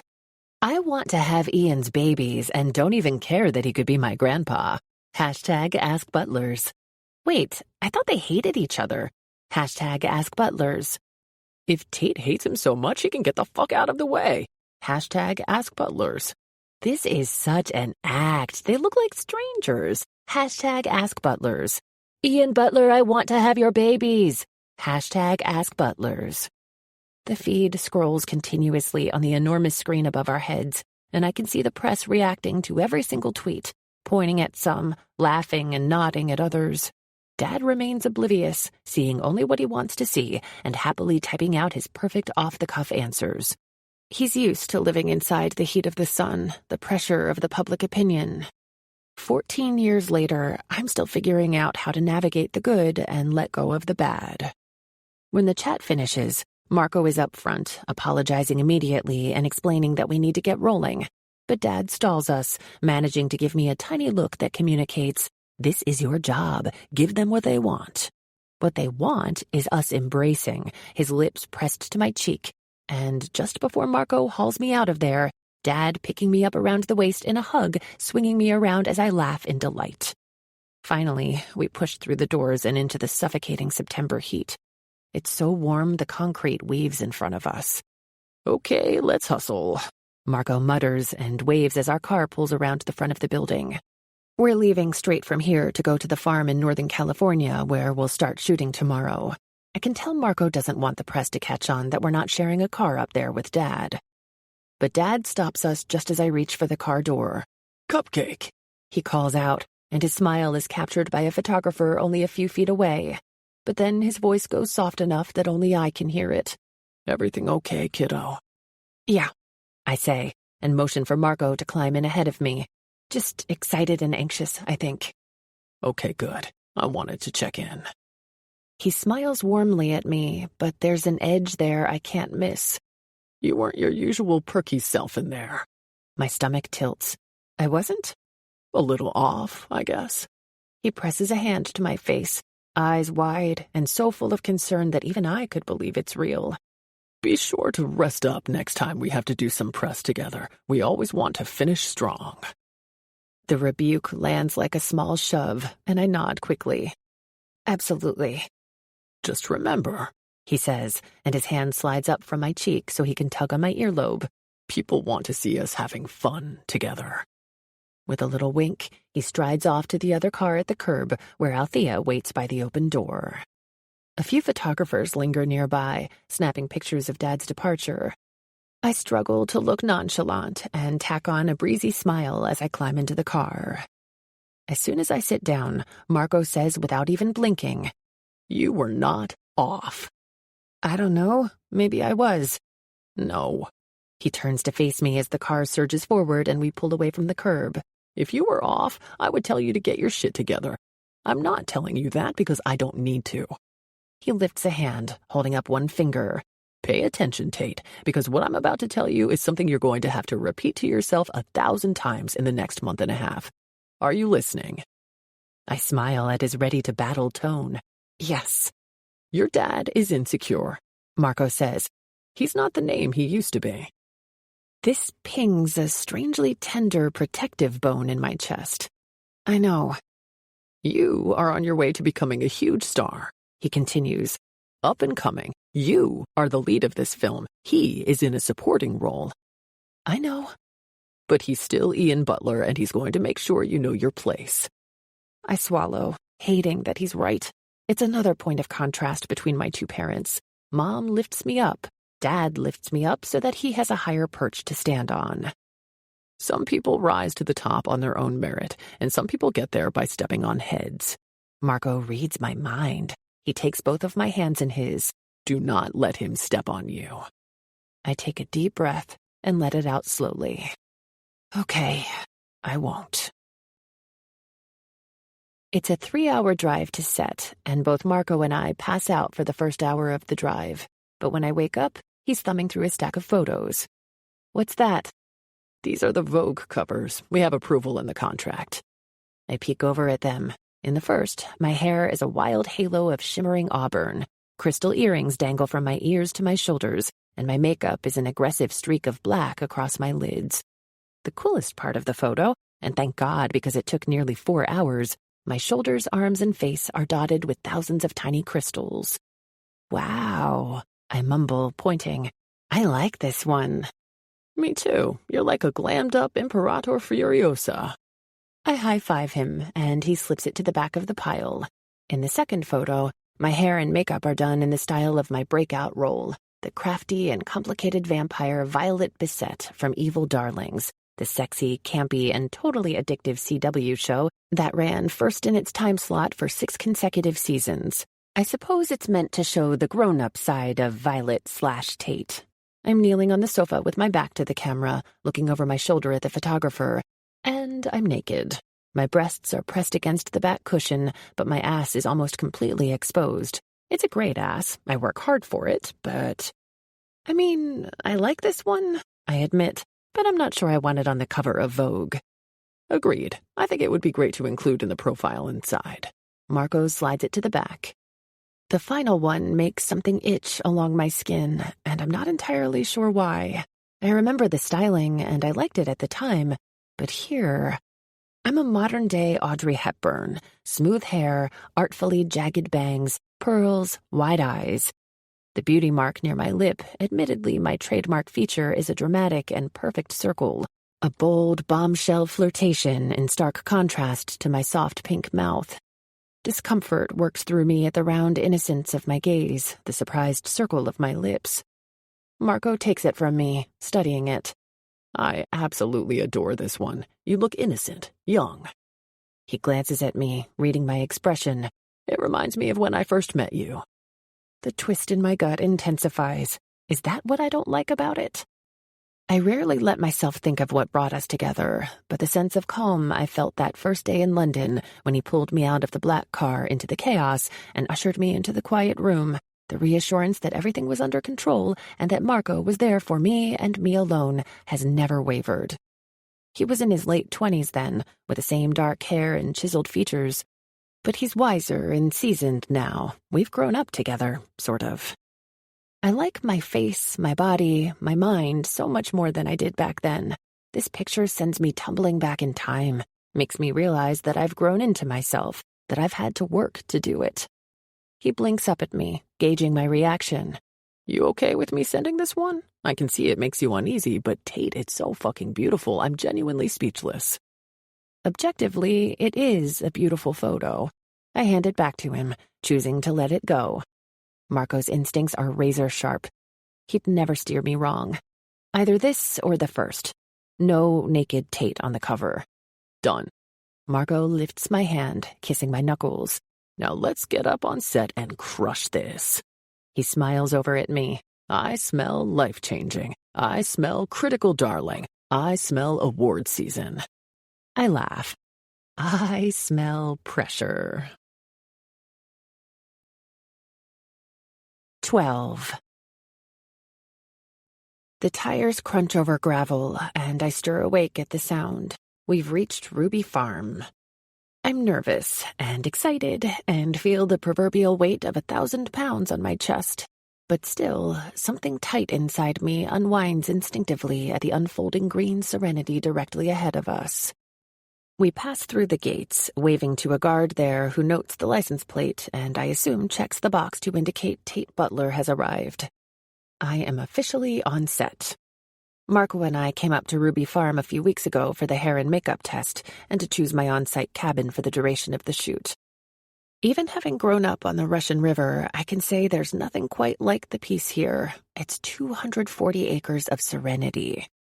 The moment I stood in the Magnolia cabin, in front of a mirror and wearing a beautiful wig and the house dress the wardrobe stylist Naomi picked out for me, I felt like Ellen Meyer. I'd never felt so powerful, so excited to start a shoot, like being shot through with adrenaline at the possibilities.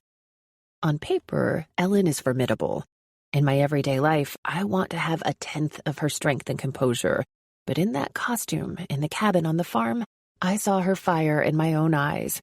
It made me itch to get back here and get working. Our car slows in front of the community house, which is a long wooden structure immediately neighboring the enormous barn. For the time being, the community house appears to have become the social center and craft services hub where we'll take most of our meals, and the barn seems to be where the props master has brought in all of the props and set pieces. I grab my folders and reach for the door handle, but the door swings open seemingly on its own to reveal the irresistible, smiling face of Devin Malik, the second assistant director. "Tate!" He reaches a hand out, helping me from the car and giving me a warm embrace. His sparkling brown eyes, dimples, and flirty mouth make my stomach do a fluttery nosedive. "How was the drive?" "Easy for me." I inhale as deep as my lungs will let me. I slept. The air isn't like this in LA, not on the coast, not even in the mountains. Marco steps out, shakes Devin's hand, and then stretches his long, lanky frame while we all look around at the work the art department has done so far. "Looks like things are getting close," Marco says. "We're ready to roll for the first week," Devin tells us. "Everything after that is at least partly under construction, so we're in really good shape." As he speaks, my pulse is machine gun fire inside my chest. The community house is directly across from an enormous green field, where a replica of Ellen's wide-porched yellow Iowa farmhouse has been meticulously constructed, down to the weathering of the clapboards. It looks breathtaking, better than it did even in my imagination. In the distance, I can see they're beginning construction on the replica barn. In a few weeks, they'll be done, and we'll watch it burn to the ground. All around us, activity is buzzing. It seems like hundreds of cameras are being assembled. At least 5 people are moving various cranes into place. Lighting structures, scaffolds, and temporary sets are being built by a dozen crew members. This is an enormous production. On a scale I've never experienced before. I want to bend over and put my head between my knees to catch my breath. The pressure is almost debilitating, but it is also delicious. Marco puts a steadying hand on my back, and we follow Devin and his clipboard down a soft dirt path toward the cabins. He chats over his shoulder to us about the weather being unreal, the crew getting settled in the tent cabins on the other side of the hill, the transformation of the Bright Star cabin into the interior of Ellen and Richard's farmhouse. "You sure you're okay staying on site?" Devin asks and grins at me because he knows it's an absurd question. Ruby Farm is spectacular. Most of the time on location, I'm put up in a hotel, sometimes an apartment. I never get to live in a communal bubble like this, and I love that we'll all be together in this setting. Rustic, quiet, away from everything. It's like summer camp out here. A glance at my phone tells me I don't even have cell service. Bliss. I see Marco pull out his own phone and frown down at the screen. The first AD and line producer always have good Wi-Fi, so I know what he's going to ask before the question even emerges. "Where are Liz and Todd's trailers?" Devin tilts his head to his left, indicating up the hill from us. "Just over there, with Gwen and Deb." Marco catches my eye, gazing my reaction to the name. I have been dying to work with Gwen Tippett ever since I first stepped into the industry as a wide-eyed 18-year-old. Gwen is in the Spielberg and Scorsese stratosphere, a director actors can spend an entire career hoping to work with. But, as is the way of Hollywood, it took Gwen 7 nominations for Best Director before she won last year for her film Blackbird, about a son who takes his dying mother on a road trip across the states. Everyone I've spoken to about Milkweed has asked whether this will be the one to get Gwen back-to-back Oscars. "Nick is there," Devin tells us, pointing to my co-star's cabin just north of mine. I'm past that batch of trees. Our screenwriter is that cabin there. He points. Your dad is down the hill to the right in clover. Devin looks at me and winces as if in apology. I meant to ask, do you want us to refer to him as your dad, or would you just prefer Ian? Dad is fine. I smile through the unease his question triggers. How successful have the gossip rags been? Does the crew know there is tension there? If so, we'll have to fix that pronto. The last thing I need when I'm trying to play the role of my lifetime is microaggressions from Dad about how I need to appear to love him better. Devin stops in front of my cabin and gestures for me to head inside. Obviously, most of your stuff is in wardrobe, but they brought a few pieces down they still need to check. He glances at his watch. You have about 15 minutes till final hair and makeup consult. Devin points to a row of trailers back up the way we came and then smiles over at Marco. Are you staying tonight? Marco shakes his head. I'm headed back to LA after the read, but I can come back up at any point if you need me for anything. We should be fine. Giving me his bright dimpled smile, Devin says, We'll start at 6 in the community house. Sound good? The tightness in my stomach returns. I've done dozens of table reads in my lifetime, but none will have been anything like this. With the studio heads in town for the first day of shooting and everyone dying to get a look at Ian and Tate Butler doing their first read together. Some of it will be filmed for marketing and bonus DVD material, which means the room is likely to be packed. Yep, no pressure. With a wobbly smile, I nod. Marco kisses my cheek and then follows Devin back up the path to gather whatever remaining information he needs before heading back home to LA. I've been dreaming about the smell of Ruby Farm, the fresh tang of grass, the sweetness of the apple trees, the bright wide open sky framed on one side by redwoods and on the other by the snaking Garcia River. So the last thing I want to do is go sit in a trailer. But fortunately, there is also no more joyous place on a set than hair and makeup. Dropping my purse on the bed just inside the cabin door, I turn around and head back up the hill toward hair and makeup and the one and only Charlie. The music is already blasting. I can hear it from 30 feet away. Today it sounds like Beyoncé. Tomorrow it might be some French singer Charlie discovered and wants everyone to hear, or maybe Malaysian hip-hop. Whatever it is, Charlie will be right in her assessment. It will be fantastic. Hair and makeup is always an actor's first stop, and Charlie learned early on that her space sets the tone for the entire day. I'm grateful that my career has landed me in a place where contractually I can request my own hair and makeup people on a shoot, as head makeup Charlie has glam and happiness down to a science. I pull open the door and she turns, hurling herself into my arms with an eardrum-piercing scream. My closest girlfriend, my oldest friend. When I find my people, I try to keep them. When she pulls back to inspect me, I feel comparably dull. She's wearing skin-tight leather leggings, stilettos, and a tank top with a series of strategically placed rips. Her thick black hair is pulled into a high ponytail, and her wild makeup is so intricate, I don't think I could recreate it even if she gave me all her tools and an entire day. Wow, hi. I pinch her hip. You look good. You will too. Sit. She motions me to the chair in front of the wide mirror. And Trey, first assistant makeup, comes over to peck my cheek and give me some water. A few weeks ago, we decided on a soft palette for my makeup. Lots of pinks and soft browns.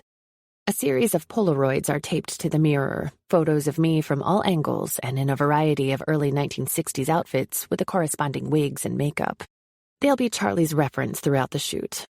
Beside them is a series of photos of my co-star Nick Tyler in costume. Trey is handling Nick's makeup, and I can see the excitement in his posture, the way he fidgets with the tools on the counter beside Charlie's, arranging them, rearranging them. I heard you get Nick. I lean into the name and wink at him. I will never survive this shoot, he says. Never. He seems really nice. And it's true. Not only is Nick Tyler hot to the point of distraction, he was lovely during our screen tests together and has a good reputation on set. Really? Trey asks. Yeah. We've met a few times, but, we don't hang out. My films to date have mostly been glossy, chosen one paranormal flicks, girlfriend comedies, and rom-coms. Nick has done sports films and a couple bigger action movies. Gwen and the studio heads at Paramount are really taking a big risk on both of us in this nuanced cinematic feature. Anxious fire reignites in my chest. Maybe you'll start hanging out now. Trey leans back against the counter, facing me while Charlie cleans off my face with a wipe. Romance on set, she sings. God, just think about this place. All the sneaking around and making out against trees. As much as cast and crew hookups are technically frowned upon, they still happen, just more quietly than they did in my dad's day. Ruby does feel a little summer camp, I admit. I'm sure there will be cabin visits aplenty. Time to place our bets. Tate and Devin Malik, Charlie says automatically. I gape at her. Can you see directly into my brain? I know you have a thing for those obscenely deep dimples and those flirty eyes. Forget it. I know your weakness. I tilt my chin up for her to clean my jawline. I feel exposed. You need to get some action going, Charlie says. I'm tired of knowing the tabloids are lying about all these men you supposedly have on the hook. Trey samples a few shades of lipstick on his arm. My vote was going to be Charlie and the writer guy. The screenwriter? I ask. Charlie nods and begins blending foundation into my skin. Oh, yeah? I ask. She nods again. A pretty creative type? She looks at Trey over the top of my head, squinting. I wouldn't say pretty, exactly. I'd say gorgeous, bearded, looks like he could throw someone around a bed pretty well. She looks at me, takes in my skeptical expression. I'm not joking, Tates. He did immediate things to my blood. Think Tom Hardy, but taller, and I bet he's even more capable with his hands.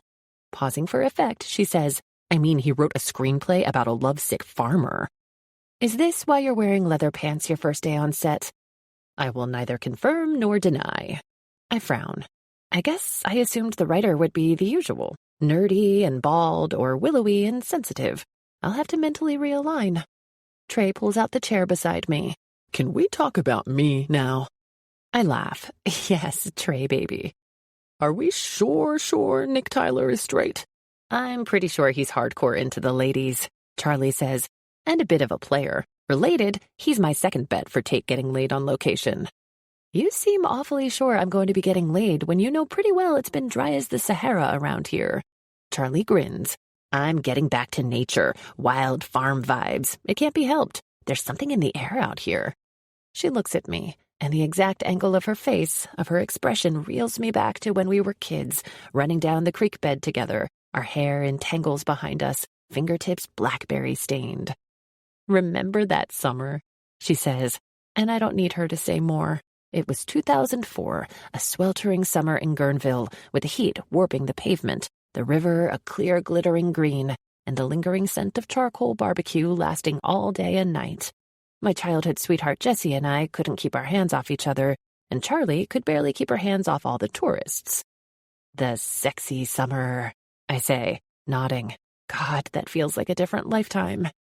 She snaps her fingers. It's gonna be another one. But it's already September. Trey offers helpfully.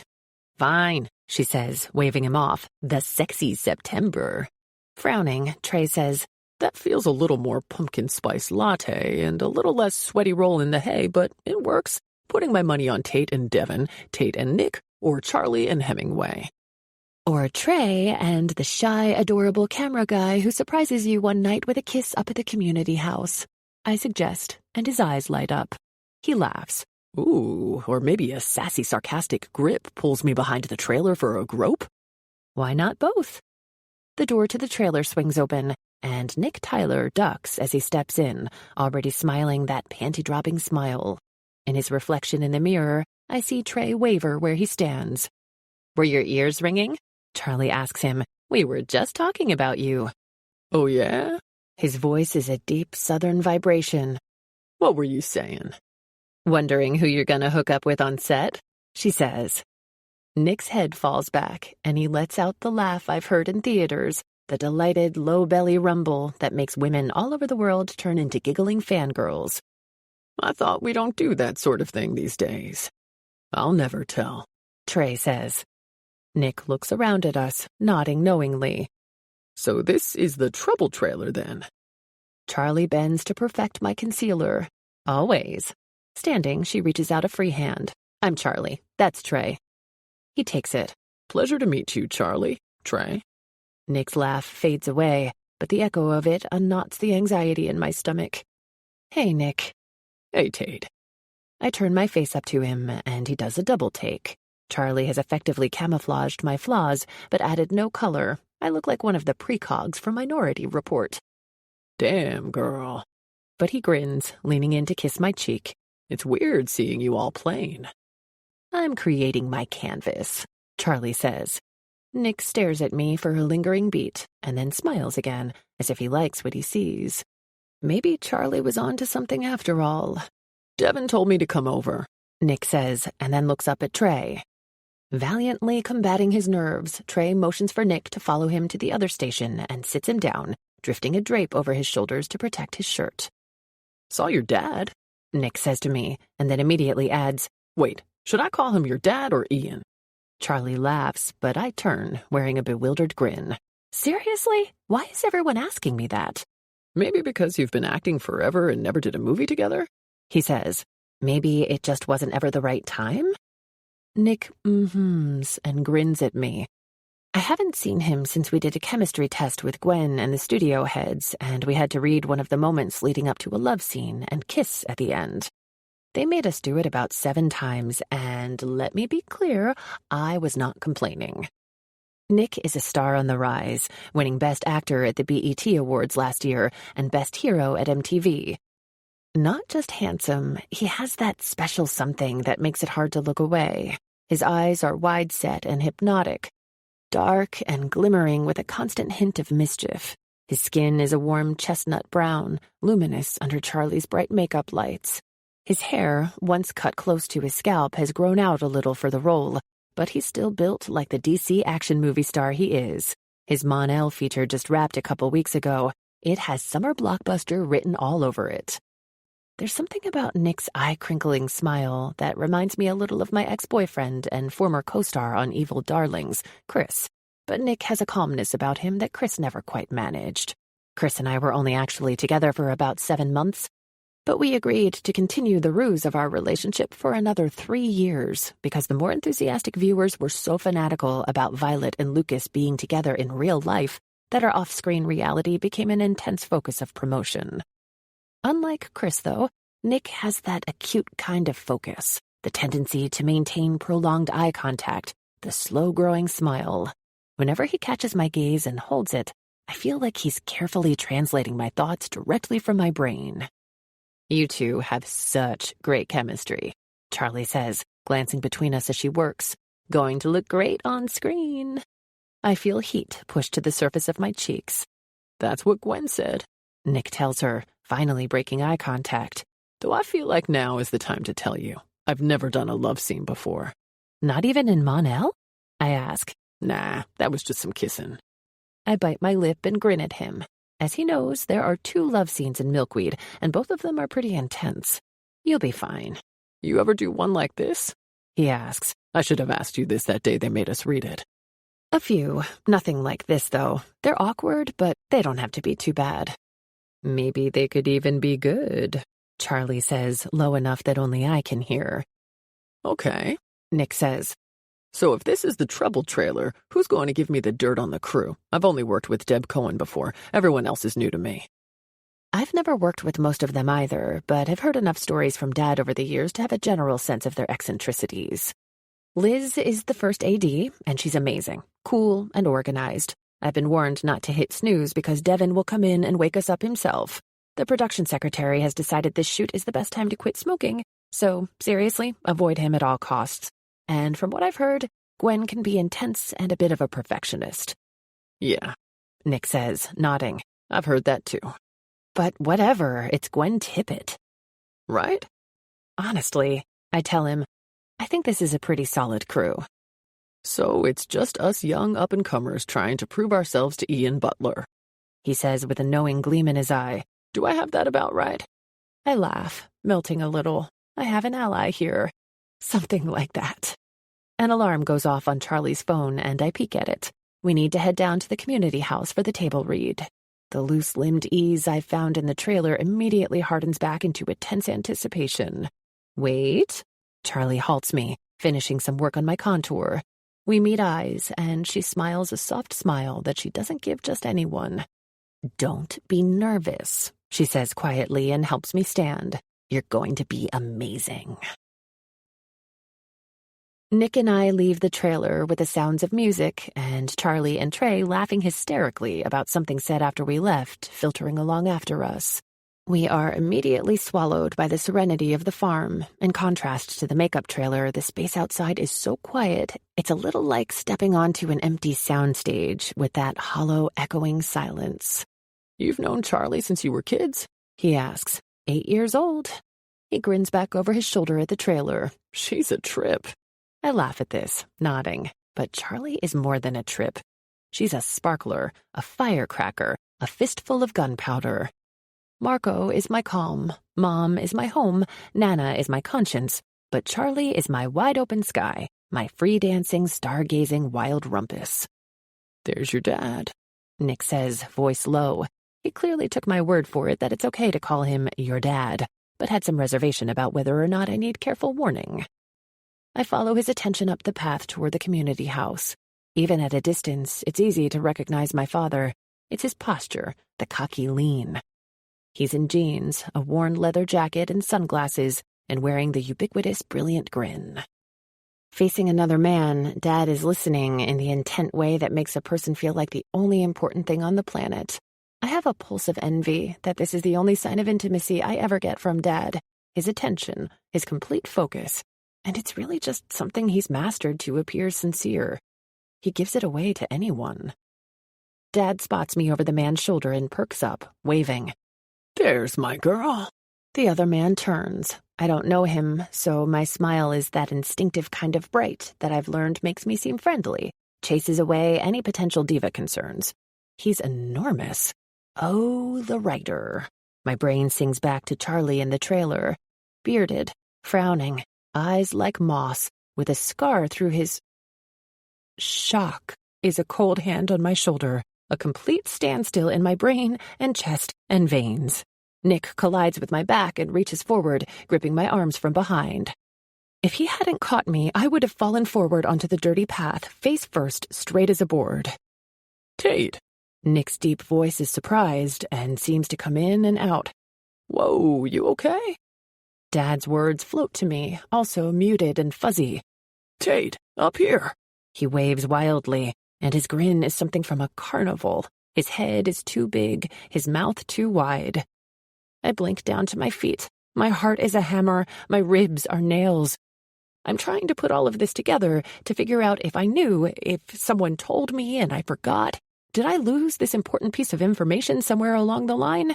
How could he just be here? The trail weaves in front of me, but I stare at it, willing it to come into focus, unable to look at the man beside Dad. His face registered immediately who I was, but his expression revealed no shock. He stared grimly down the path at me and then bowed his head, exhaling a long, resigned breath. He knew. Of course he knew. The question is, did I? Unable to get a word out, I turn and start moving stiffly in the opposite direction. I remember being drunk one night with Charlie, so drunk I could barely walk. At least that's what she told me happened. At the time, I'd felt like I made my way down the hallway in a seductive saunter.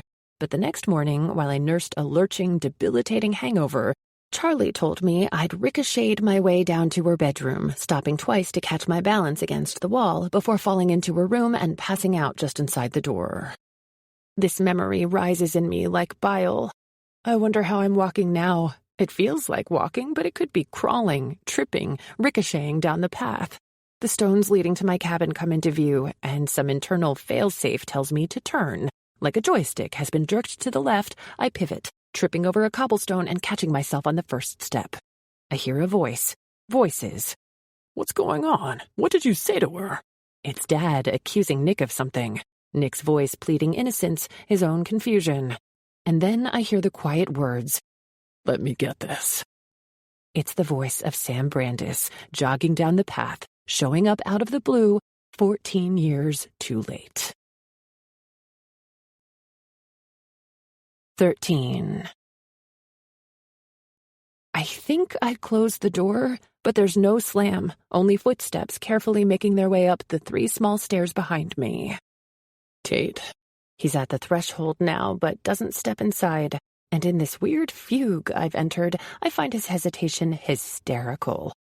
Did he watch me on Evil Darlings? In the mirror, seeing myself in costume for the first time, I didn't look like 19-year-old Tate. I looked like timeless, feral Violet, ruthless, manipulative, like I could murder someone with a flash of my teeth against their neck. In every attack scene, I imagined I was attacking Sam. But that was so long ago. 13 years? My life scrolls past me. Lovers, sets, the swimming faces of cast and crew. At some point, it stopped feeling like London actually happened. It was just a terrible dream I had once. Tate, can I come in? No. My voice sounds far away, even to my own ears. He doesn't leave. He just moves back from the door. Heat seems to fill the cabin, like he's standing in there, enormous, warm, alive, right in front of me. Tate, I hear him say quietly, we're going to have to deal with this. I sit heavily on the couch and the springs squeak. Leaning back, I count the number of exposed beams overhead. 7. This cabin is old, so old and rustic and loved. I idly wonder how many knockdown, drag-out fights it's seen before. What is going on? I ask the ceiling. Suddenly, my head is pounding. Seriously, what is going on? Sam seems to take this as permission to join the conversation and very slowly steps into the cabin, keeping a safe distance once the door has closed behind him. Pressing my hand to my mouth, I struggle to not laugh. Laughing isn't the right reaction here. Dad is somewhere out there waiting for me to come to do my job and wondering what the hell just happened. Nick, too. Sam Brandis is here, of all places, for some reason. I'm grappling for logic, but it's completely evading me. Sam steps closer, kneeling a few feet away, staring at me. I'm unprepared for how it feels to meet his mossy green eyes. A sharp pain spears me somewhere vital, making it hard to breathe. I look back up at the ceiling. Where do we even start in a situation like this? What are you doing here, and how? I frown. Wait, are you here with my dad? He laughs out this single incredulous breath and then blinks to the side like he isn't sure he heard me right. Tate, milkweed is mine. I wrote the film. I squeeze my eyes closed. But the writer is S.B. Hill. Sam Brandis, he says quietly. Hill was Luther's last name. I legally took it before he died. Luther. I knew him. Can still remember his bursting laugh, his teasing, glimmering brown eyes. A tiny, conscientious part of me feels a pang at the idea of him dying, but a louder, brittle voice carries above the fray. They used you, Tate. They probably made it to the Lake District with a shitload of money in their pockets. Should I have known this? I ask him. That you would be here? I feel like this shouldn't have been a surprise to me today. It's understandable, he says quietly. You're so busy. You have so much. Don't do that. I cut in. Don't patronize me. I'm not, he says quickly, immediately. His eyes are so wide, like he can't quite believe this is happening either. Tate, I'm so amazed. Who even are you? I ask. I thought you were a farmer. I am. He opens his mouth and then bites his lip, shaking his head as if in wonder.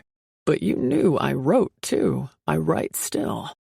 Okay, let's be honest, Sam. If we're going to do this, at least be honest. Apparently, I didn't know anything about you. He looks like he wants to argue this, but blinks away, seeming to search for words. Well, I write. I've always written. But milkweed is different. It's... No, stop. I lean forward, pulling my arms in, curling into a ball. Suddenly, I feel devastated. Not just that he's here, but that he's a mallet, and my love for this project is a precious sheet of glass, and I worry just having him near me is going to shatter it. I love milkweed so much I don't want him to say a single thing that ruins it for me. I don't care. I don't. This was the film that was going to really test me, maybe even get me shortlisted for awards. This is my shot at something better. Don't try to tell me about you, or this, or why. I feel like I'm going to cry. I take an enormous breath, pushing back the emotion until I feel nothing. I fill myself with nothing but air. It's been a while since I did this, since I felt this much and needed to tamp it down, but the instinct comes back so easily. Sam shifts in his crouch, resting a forearm on his knee. He's wearing a soft cream Henley open at the throat, olive jeans, boots. I chance a peek at his face again. The comma scar is hidden beneath the beard. He has barely looked away from my face. I tried to tell you, he says, and I knew it would be hard, so I told the studio heads we might want to go a different direction for casting. Are you serious? I ask, grateful for the anger rising out of the blankness, stabilizing me. You told them you didn't want me as Ellen? He exhales and looks at the floor for a beat. I said we knew each other when we were younger, and I wasn't sure you'd want to take the role. Contractually, I had casting approval. They held firm, though, and I'm glad. I think you'll be great in it, Tate. I really do. It wasn't about my preference, it was about yours. How can I have a preference if I didn't even know there was a choice? He frowns. I emailed you 4 times. Liar. I never saw anything. I promise, I tried to contact you. This is impossible, and it's impossibly frustrating. I'm caught so off guard, but I don't have the luxury of working through this with some quiet and a glass of wine. The minute I step out of this cabin, I have to be on. I have to be poised. I have to get to work. I look up at him again, and he attempts a sad smile. His eyes search my expression. In them, I see regret, but also so many other things I can't bother to decipher. It's so much. Too much. He's still Sam, with the dark green eyes I wanted to fall into, the mouth I kissed until it was red and bruised, the body that felt like a fortress. Tate, he begins heavily, and I shake my head. Too fast, the room tilts. God, we have so much to say to each other. We don't, actually. You're a liar and a thief. You stole my shiny innocence, my belief that my first love would be pure and real and good. And yet he managed to write a masterpiece like Milkweed, with a heroine so strong and brilliant I cried the first 2 times I read the script, hoping alone in the privacy of my house that I could be even a tiny bit like Ellen someday. He wrote tender-hearted, unbreakable Richard and the flawed, loyal William. Sam may be a monster, but every part of this gorgeous script came from his brain. I don't know how to reconcile the two. He stands now, sliding his hands into his pockets and bowing his head again. He stares at his feet, shoulders hunched. I'd forgotten how tall he is, how much space he takes up. Physically, yes, but in my memory, in my past, and now in this room, on this set, in my present day, he's just so present. He glances at his watch. Tate. God, stop saying my name. It's 6:30. I close my eyes, hating the weird goosebumps that rise on my skin when he speaks, but as soon as my lids close, I know I could immediately succumb to the blackness of sleep. Should I tell Gwen we need some more time before the table read? Eyes flying open, I stand, irate. Absolutely not. He sighs. This is big, though. I thought you knew. I mean, really? You're going to go to do the read right now. You look like you're about to fall over. And with the insinuation that I might be delicate or need any help from him, I feel my spine come back together, the muscles reconnecting, my brain zapping awake. I've been doing this for nearly a decade and a half. It has also been that long since he used me and ran. I am not the amateur here, and I will not let Sam see me fall apart. It's a shock, I admit, and not a good one. But I'm okay. I've dealt with bigger problems than having a scumbag ex come onto the set. It's a lie, but he winces, so at least I got what I wanted. Give me 5 minutes. Tell Gwen I'm on my way and you held me up. I lift my chin to the door. And we're not friends, Sam. Keep away from me. 14. When the door closes, my bravery seems to desert me. You're okay, you're okay, you're okay. I repeat the words through gulps of air, willing them to be true. There's a whooshing in my ears, a pinprick that registers in a dusty, hidden spot in my ribcage. It was only 2 weeks of my life, a long time ago, but I loved him. I remember the feeling. It's still the only time I've ever felt it. Maybe this is why I can call it back whenever I need to, though it's been a long time since I tortured myself that way. And it was easier in some ways not having any photos to pore over. But seeing him here, completely without warning, after not seeing his face for over a decade, has me lightheaded. With shaking hands, I cross the room and dig for my phone in my bag. Email won't load, but the solitary bar of signal might be enough for a phone call. Marco's assistant, Terry, picks up on the second ring. "Tate, I thought we lost you to the wilderness," she says. The connection is terrible and fades in and out, but I'll take it. "Me too," I tell her, working to keep my voice calm. "Terry, can you do something really quick? Can you search my email for me? Anything from a Sama Brandisa." I haven't said his name aloud in years. "Sure, just give me a second." The faint tapping of keys, and I'm barely breathing. I'm not even sure what I want her to find. There are 4.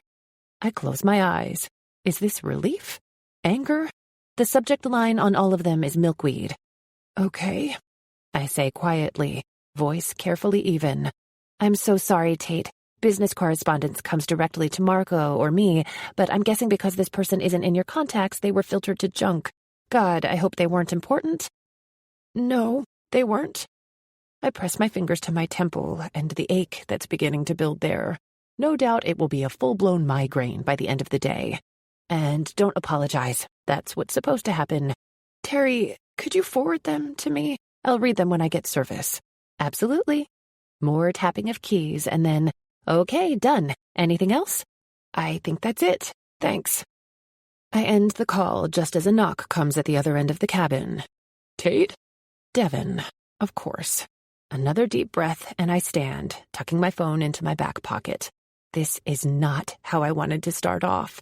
It's well after 6:30. The table read should have started over a half hour ago. "I'm here," I say, perfected smile in place as I open the door. "I'm sorry. This won't happen again." I follow Devin down a long set of wooden steps set into the hillside. Magnolia Cabin sits higher than the others, with a deck built onto the front that offers a gorgeous view of the valley and the entrance to the farm. At the bottom of the stairs, a driver waits in a bright green golf cart, the knobby all-terrain tires caked with mud. Devin motions for me to take the front seat, and he climbs onto the row in the back. The driver sets off up the trail toward the community house. "We're good on time," he says, glancing at his watch and jotting something on his ever-present clipboard. He hands me a bound copy of the script. "You'll have a copy waiting for you, but in case you want a minute to look it over. Obviously, you've done this before, but everyone should be there, probably eating, and the read-through should take about 2 hours, depending on how chatty everyone gets." "Sounds good. Thanks for getting me." He grins at me, and as frazzled as I am, I mentally reshuffle Charlie's predictions for the shoot. If he smiles at her like that, she won't stand a chance. "You say that now," he says, dimple popping in each cheek. "Let's see if you feel that way when I'm knocking on your door at 4 a.m. More golf carts line the front of the community house, and the main room inside is packed. Thankfully, Devin was right. Most people are eating or talking amongst themselves, so my late arrival doesn't garner much attention. But of course, Dad notices. And Marco. I keep walking. I can't avoid Dad's disappointed glare forever, but I can at least avoid it for another 5 minutes. Marco knows me better than anyone. He knows that for me, on time is as good as 5 minutes late, and is already on his way over before I have the chance to stop him. Reaching for my arm, he gently pulls me to the side. "What happened?" He looks closer, clearly sensing something monumental, even knowing I can't tell him about it now. His eyes narrow. "Are you okay?" "I'm fine." Neither one of us is buying it. I give his hand a reassuring squeeze. "I'll explain later." With a glance around us, Marco reluctantly lets me go. I take the seat waiting for me next to Nick, mirroring his tentative smile. 3 long tables have been pulled together, all facing each other to form a U in the center of the room. The primary cast is at the center table, the secondary at another, and the principal crew is at the third. More people are here than I've ever seen at a table read. Chairs line the walls, and every inch of space is filled with someone anxious to hear the first read-through with Ian and Tate Butler. Gwen stands, and the room quiets around us. She takes a moment to thank the crew and staff that have worked so hard to get us to this point. She takes a deep breath and talks about the screenplay, how she's never read anything quite like it. I clap along with everyone else when she's finished, but the sound is like static in my ears, voices like they're coming from underwater. I can feel the gentle weight of Marco's eyes on me, worried and constantly wanting to check in. And even though I don't know where Sam is in the room, I can feel him too, just like I could all those years ago. I was so angry in the months following London. Thanks to reporters and the interview I did with Dad, I was the shiny new toy, and the offers came rolling in. The public was fascinated. We told a story that Dad and Mom had agreed to take me away from LA, that Dad had always known where I was and been constantly involved. And most important, Marco made sure to whisper to just the right people that the Guardian exposé was planned all along. No one actually betrayed us.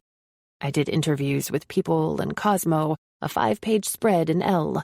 2 days after the shoot, I got a call from Dawn Ostroff at the WB. Within 3 weeks, I'd signed with my manager Alec and been cast as the lead in Evil Darlings. It may have begun as a campy TV show, but Darlings spun off an entire toy line, board games, a clothing line, and tie-in novels. It opened the door to more TV and eventually movies, helping me land the role of my dreams.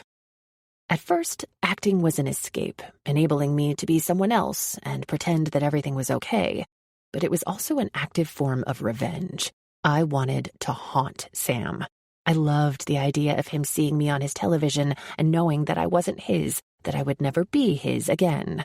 I fantasized that he saw me and saw that he hadn't broken me. I was stronger without him. I'd imagine his regret, his guilt, his heartbreak. For a few seconds, the fantasy would be as good as a high, but then the director would call cut and reality would crash down. But it didn't take long to realize I loved acting. I loved photo shoots. I loved the travel and the promo. I loved becoming someone else. And Sam was the only one who knew how much I'd wanted acting to be my life. Ironically, my escape into various roles helped me get over him, but the distance from Sam also gave me time to truly appreciate what Nana gave me by taking me to London. She pulled me out of my small life. She made my world expand. Without London, I would never have become an actress. This is the life I wanted, but not at all on my terms. I scan my script and revert to old habits, surreptitiously wrapping a loose string from my sweater around my finger and pulling it so tight it sends a shock of pain through my system. It's enough to have me straightening in my seat, some of the static clearing from my ears so I can focus as the reading begins. Because the movie opens when Ellen is a teenager, the younger cast starts the read. I look great for 32, but not even Charlie's makeup can get me to pass for 16. We follow along for about 20 pages as a young Ellen Meyer and her first husband, Daniel Reed, begin a secret affair and move to Minneapolis, where Daniel begins school and Ellen works odd jobs to keep them afloat. The two young actors recite their lines with only a few stumbles, and we see Daniel's infidelity and Ellen moving to the family farm when she is only 26. We shuffle pages, everyone takes a few minutes to get some water, and when we reconvene, the silence in the room feels like it vibrates along my bones. Exterior, Meyer Family Farm, front porch, day. 1956 Iowa. Rolling green hills and farmland surround a 2-story farmhouse. A handsome but down-on-his-luck salesman, Richard Donnelly, 28, a physically imposing black man with wide eyes and a nervous smile, knocks on the front door. His shoes are worn, but his suit is clean and pressed. His hair is short and neat beneath the brim of his hat. When no one answers, he looks back over the scenery. There isn't another house for miles. It's hot. He's tired and hungry. He hears a woman scream, followed by loud swearing from around the back of the house. He jumps off the porch and races toward it. Exterior, Meyer Family Farm, back porch, day. Ellen Meyer, 26, beautiful but wearing a wet dress and apron, stands with her arms submerged in the tub of a broken washing machine. She is surrounded by baskets of laundry and an empty clothesline. An open toolbox lies at her feet. Ellen. God damn it, piece of... Richard races around the corner and stops when he sees her. Richard. Ma'am, are you okay? Ellen turns. She places a dripping hand on her hip, curious but not intimidated. Ellen. Who are you and what are you doing on my farm? Richard. Richard Donnelly. I'm here to see about selling you some feed for those cows. He motions toward the front of the house. Richard. Nobody answered the door and I heard someone shouting. She turns back to the washing machine. Ellen. Well, as you can see, Richard Donnelly, I'm busy wrestling this stupid machine, and I don't need more feed. Richard. Yes, ma'am. Can I help you? I mean, you're... She turns back to glare at him. Ellen. What? A woman? He tries to hide a smile. Richard. Actually, I was going to say soaking wet.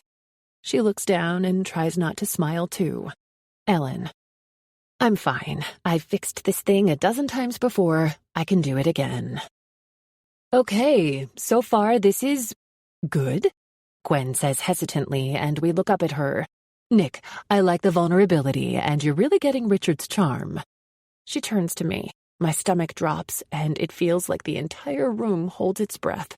We all know what's coming. I know when I'm nailing it, and right now I'm about as unnatural and tense as I've ever been.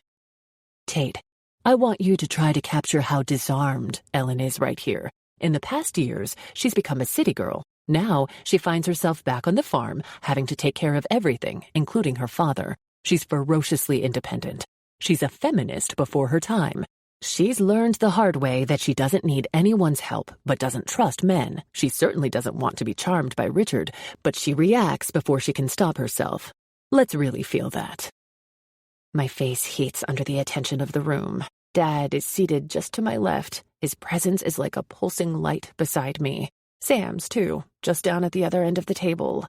It's taking every bit of restraint I have to not lift my head and look at him. I nod and read the scene again. It doesn't really feel any better the second time. My dialogue is forced, rushed in some places and wooden in others, but it's just a table read, so Gwen lets it continue. Ellen turns away and begins tightening a bolt. Richard. My father owned a repair shop in Charlotte. I used to work there during the summers. These machines have really come a long way since then, but they can be temperamental. I really wouldn't mind. Ellen ignores him. She sets down the wrench and presses the power button. She waits as the machine rumbles to life, pleased, until it begins spraying water everywhere, soaking them both. A beat of silence. Ellen. What about this scenario doesn't look under control to you? Tate, let's try that line again. Gwen nudges her glasses down her nose so she can peer over the rims at me. The action makes me feel 12 years old again, getting a lecture from Nana on how to set the cafe tables right. She's freshly divorced, standing in the backyard of her childhood home. Her father has budding dementia, and her washing machine essentially exploded all over her. To her, the situation is ridiculous. Someone shifts at the far end of Gwen's table, and I blink over before I can stop myself. Sam is sitting there with his eyes down, arms folded across his chest. My mouth is dry, but I worry my hands will shake if I reach for my water. Stalling for time, hoping to get my breathing under control, I say, "We want her to be able to laugh at herself a little." Gwen nods, encouraging. Exactly. This really is an if I don't laugh, I'll cry moment. She has no way of knowing this, but Gwen has just crystallized the emotion down to exactly what I needed to hear. If I don't laugh, I'll cry. I can certainly relate to that. Ellen. What about this scenario doesn't look under control to you? They laugh at the absurdity. With a resigned sigh, Ellen realizes she could probably use another hand. Ellen continued. Could you hand me those pliers over there? And hold this. Richard takes off his hat and rolls up his sleeves, then eagerly does what she asks. Ellen continued. I don't know why we even keep this thing. Probably faster to wash it all by hand anyway. They worked together in silence for a moment. Ellen continued. I don't recall seeing you around. Richard. No, ma'am. I just got into town yesterday. I work for Whitmore Feed and was just making my rounds. That's why I was at your door. Thought I'd be okay on foot, but your farm is a bit farther from town than I thought. Ellen.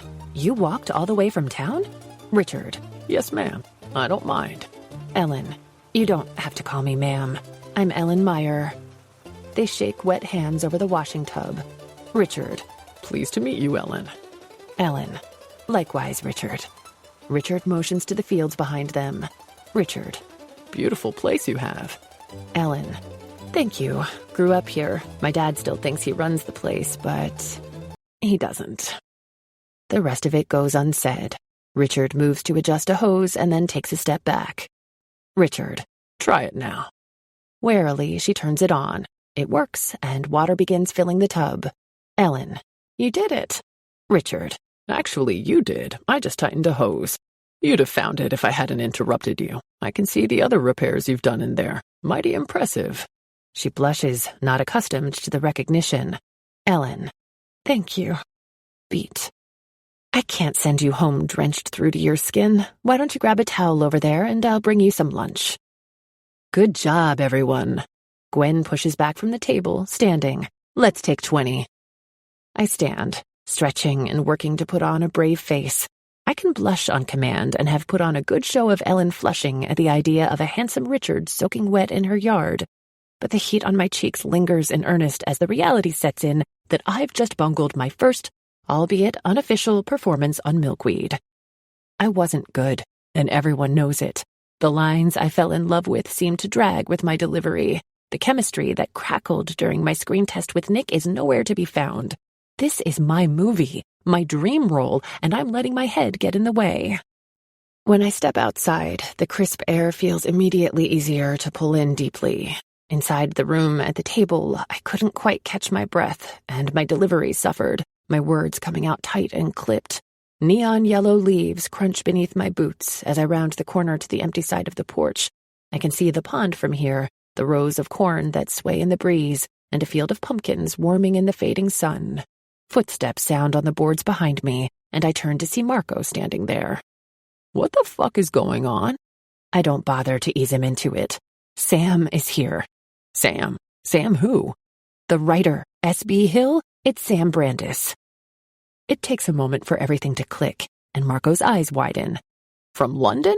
How did we— He wrote the script, and when I was suggested for the role, he tried to email and warn me. Obviously, the emails never got through. He's here. It's completely fucking with my head. Marco bends, meeting my eyes. I was going to head home to L.A. tonight. Do you want me to stay on set? No. But if you could kick him really hard in the balls before you go, that would be fantastic. Marco laughs. And get this, I say, looking around to make sure no one can hear us.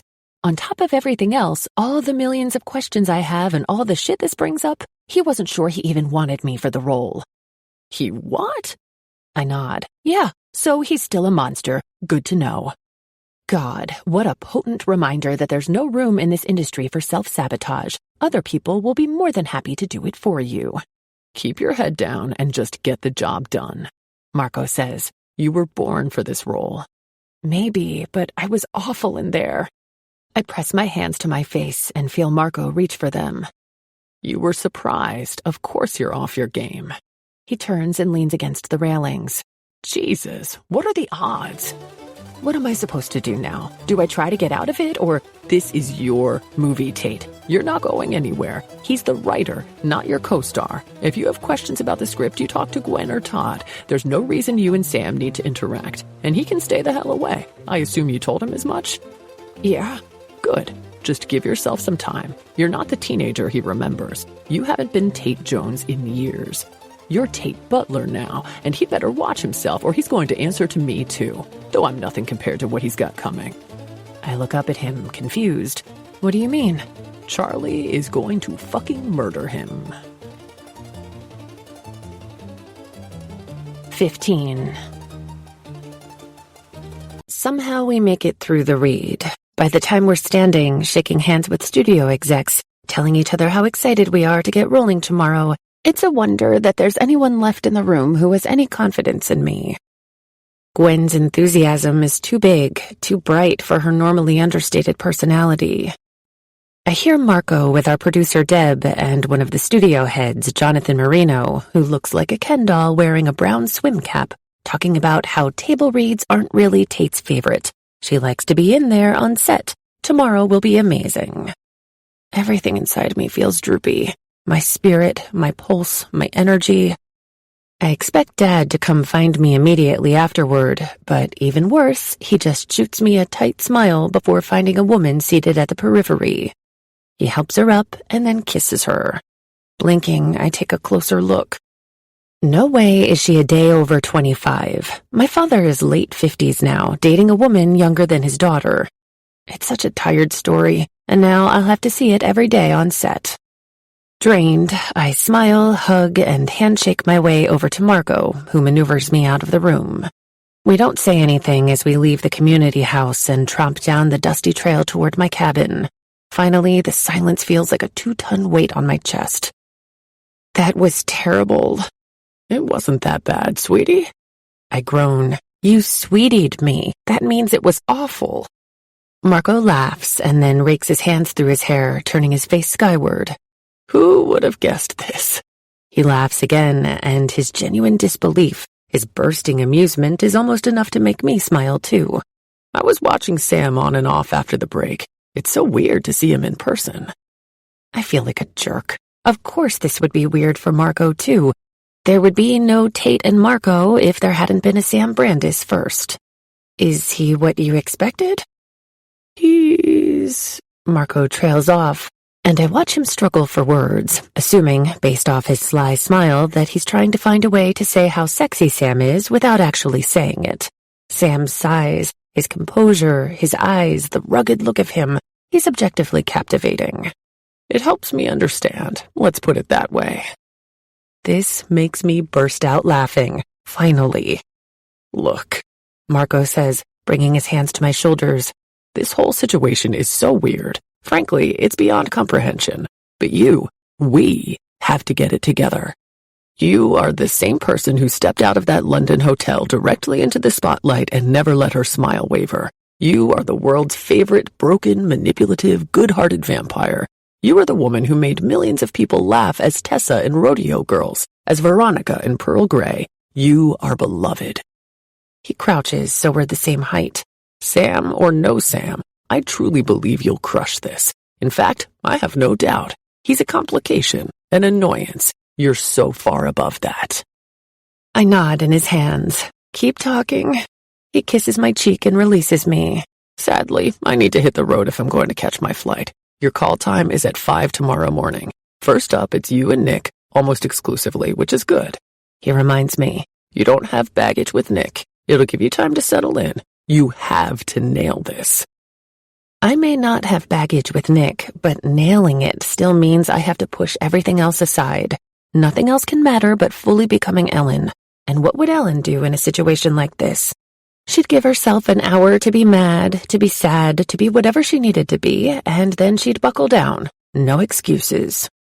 I hold Marco tightly, wondering if I made a mistake and should have asked him to stay. But no, I don't need babysitting. Become Ellen. I know who can help me get my head on straight. Releasing Marco, I say, have a safe trip back. I pause. Do you know where I can find a landline? With a smile, he points back to the community house. The office, upstairs. He doesn't even have to ask who I'm calling. Mom answers on the fourth ring, harried, dropping the phone before she can even get a hello in. I imagine her in the kitchen, still using the landline with the enormous cord she winds around her hand as she chats, pacing the wide, bright room. Hello? Mom? She lets out a happy little gasp. Tate! A chair screeches on the tile. She's going to sit, but I know it won't last long. Hey, Mama. Tell me everything. Before I can even get started, I hear her push back to stand. While she paces, puts away dishes, seems to start cooking something, but then heads outside into the garden, pulling the long cord behind her. I tell her about the farm, about my cabin, about the makeup trailer with Charlie, Nick, and Trey.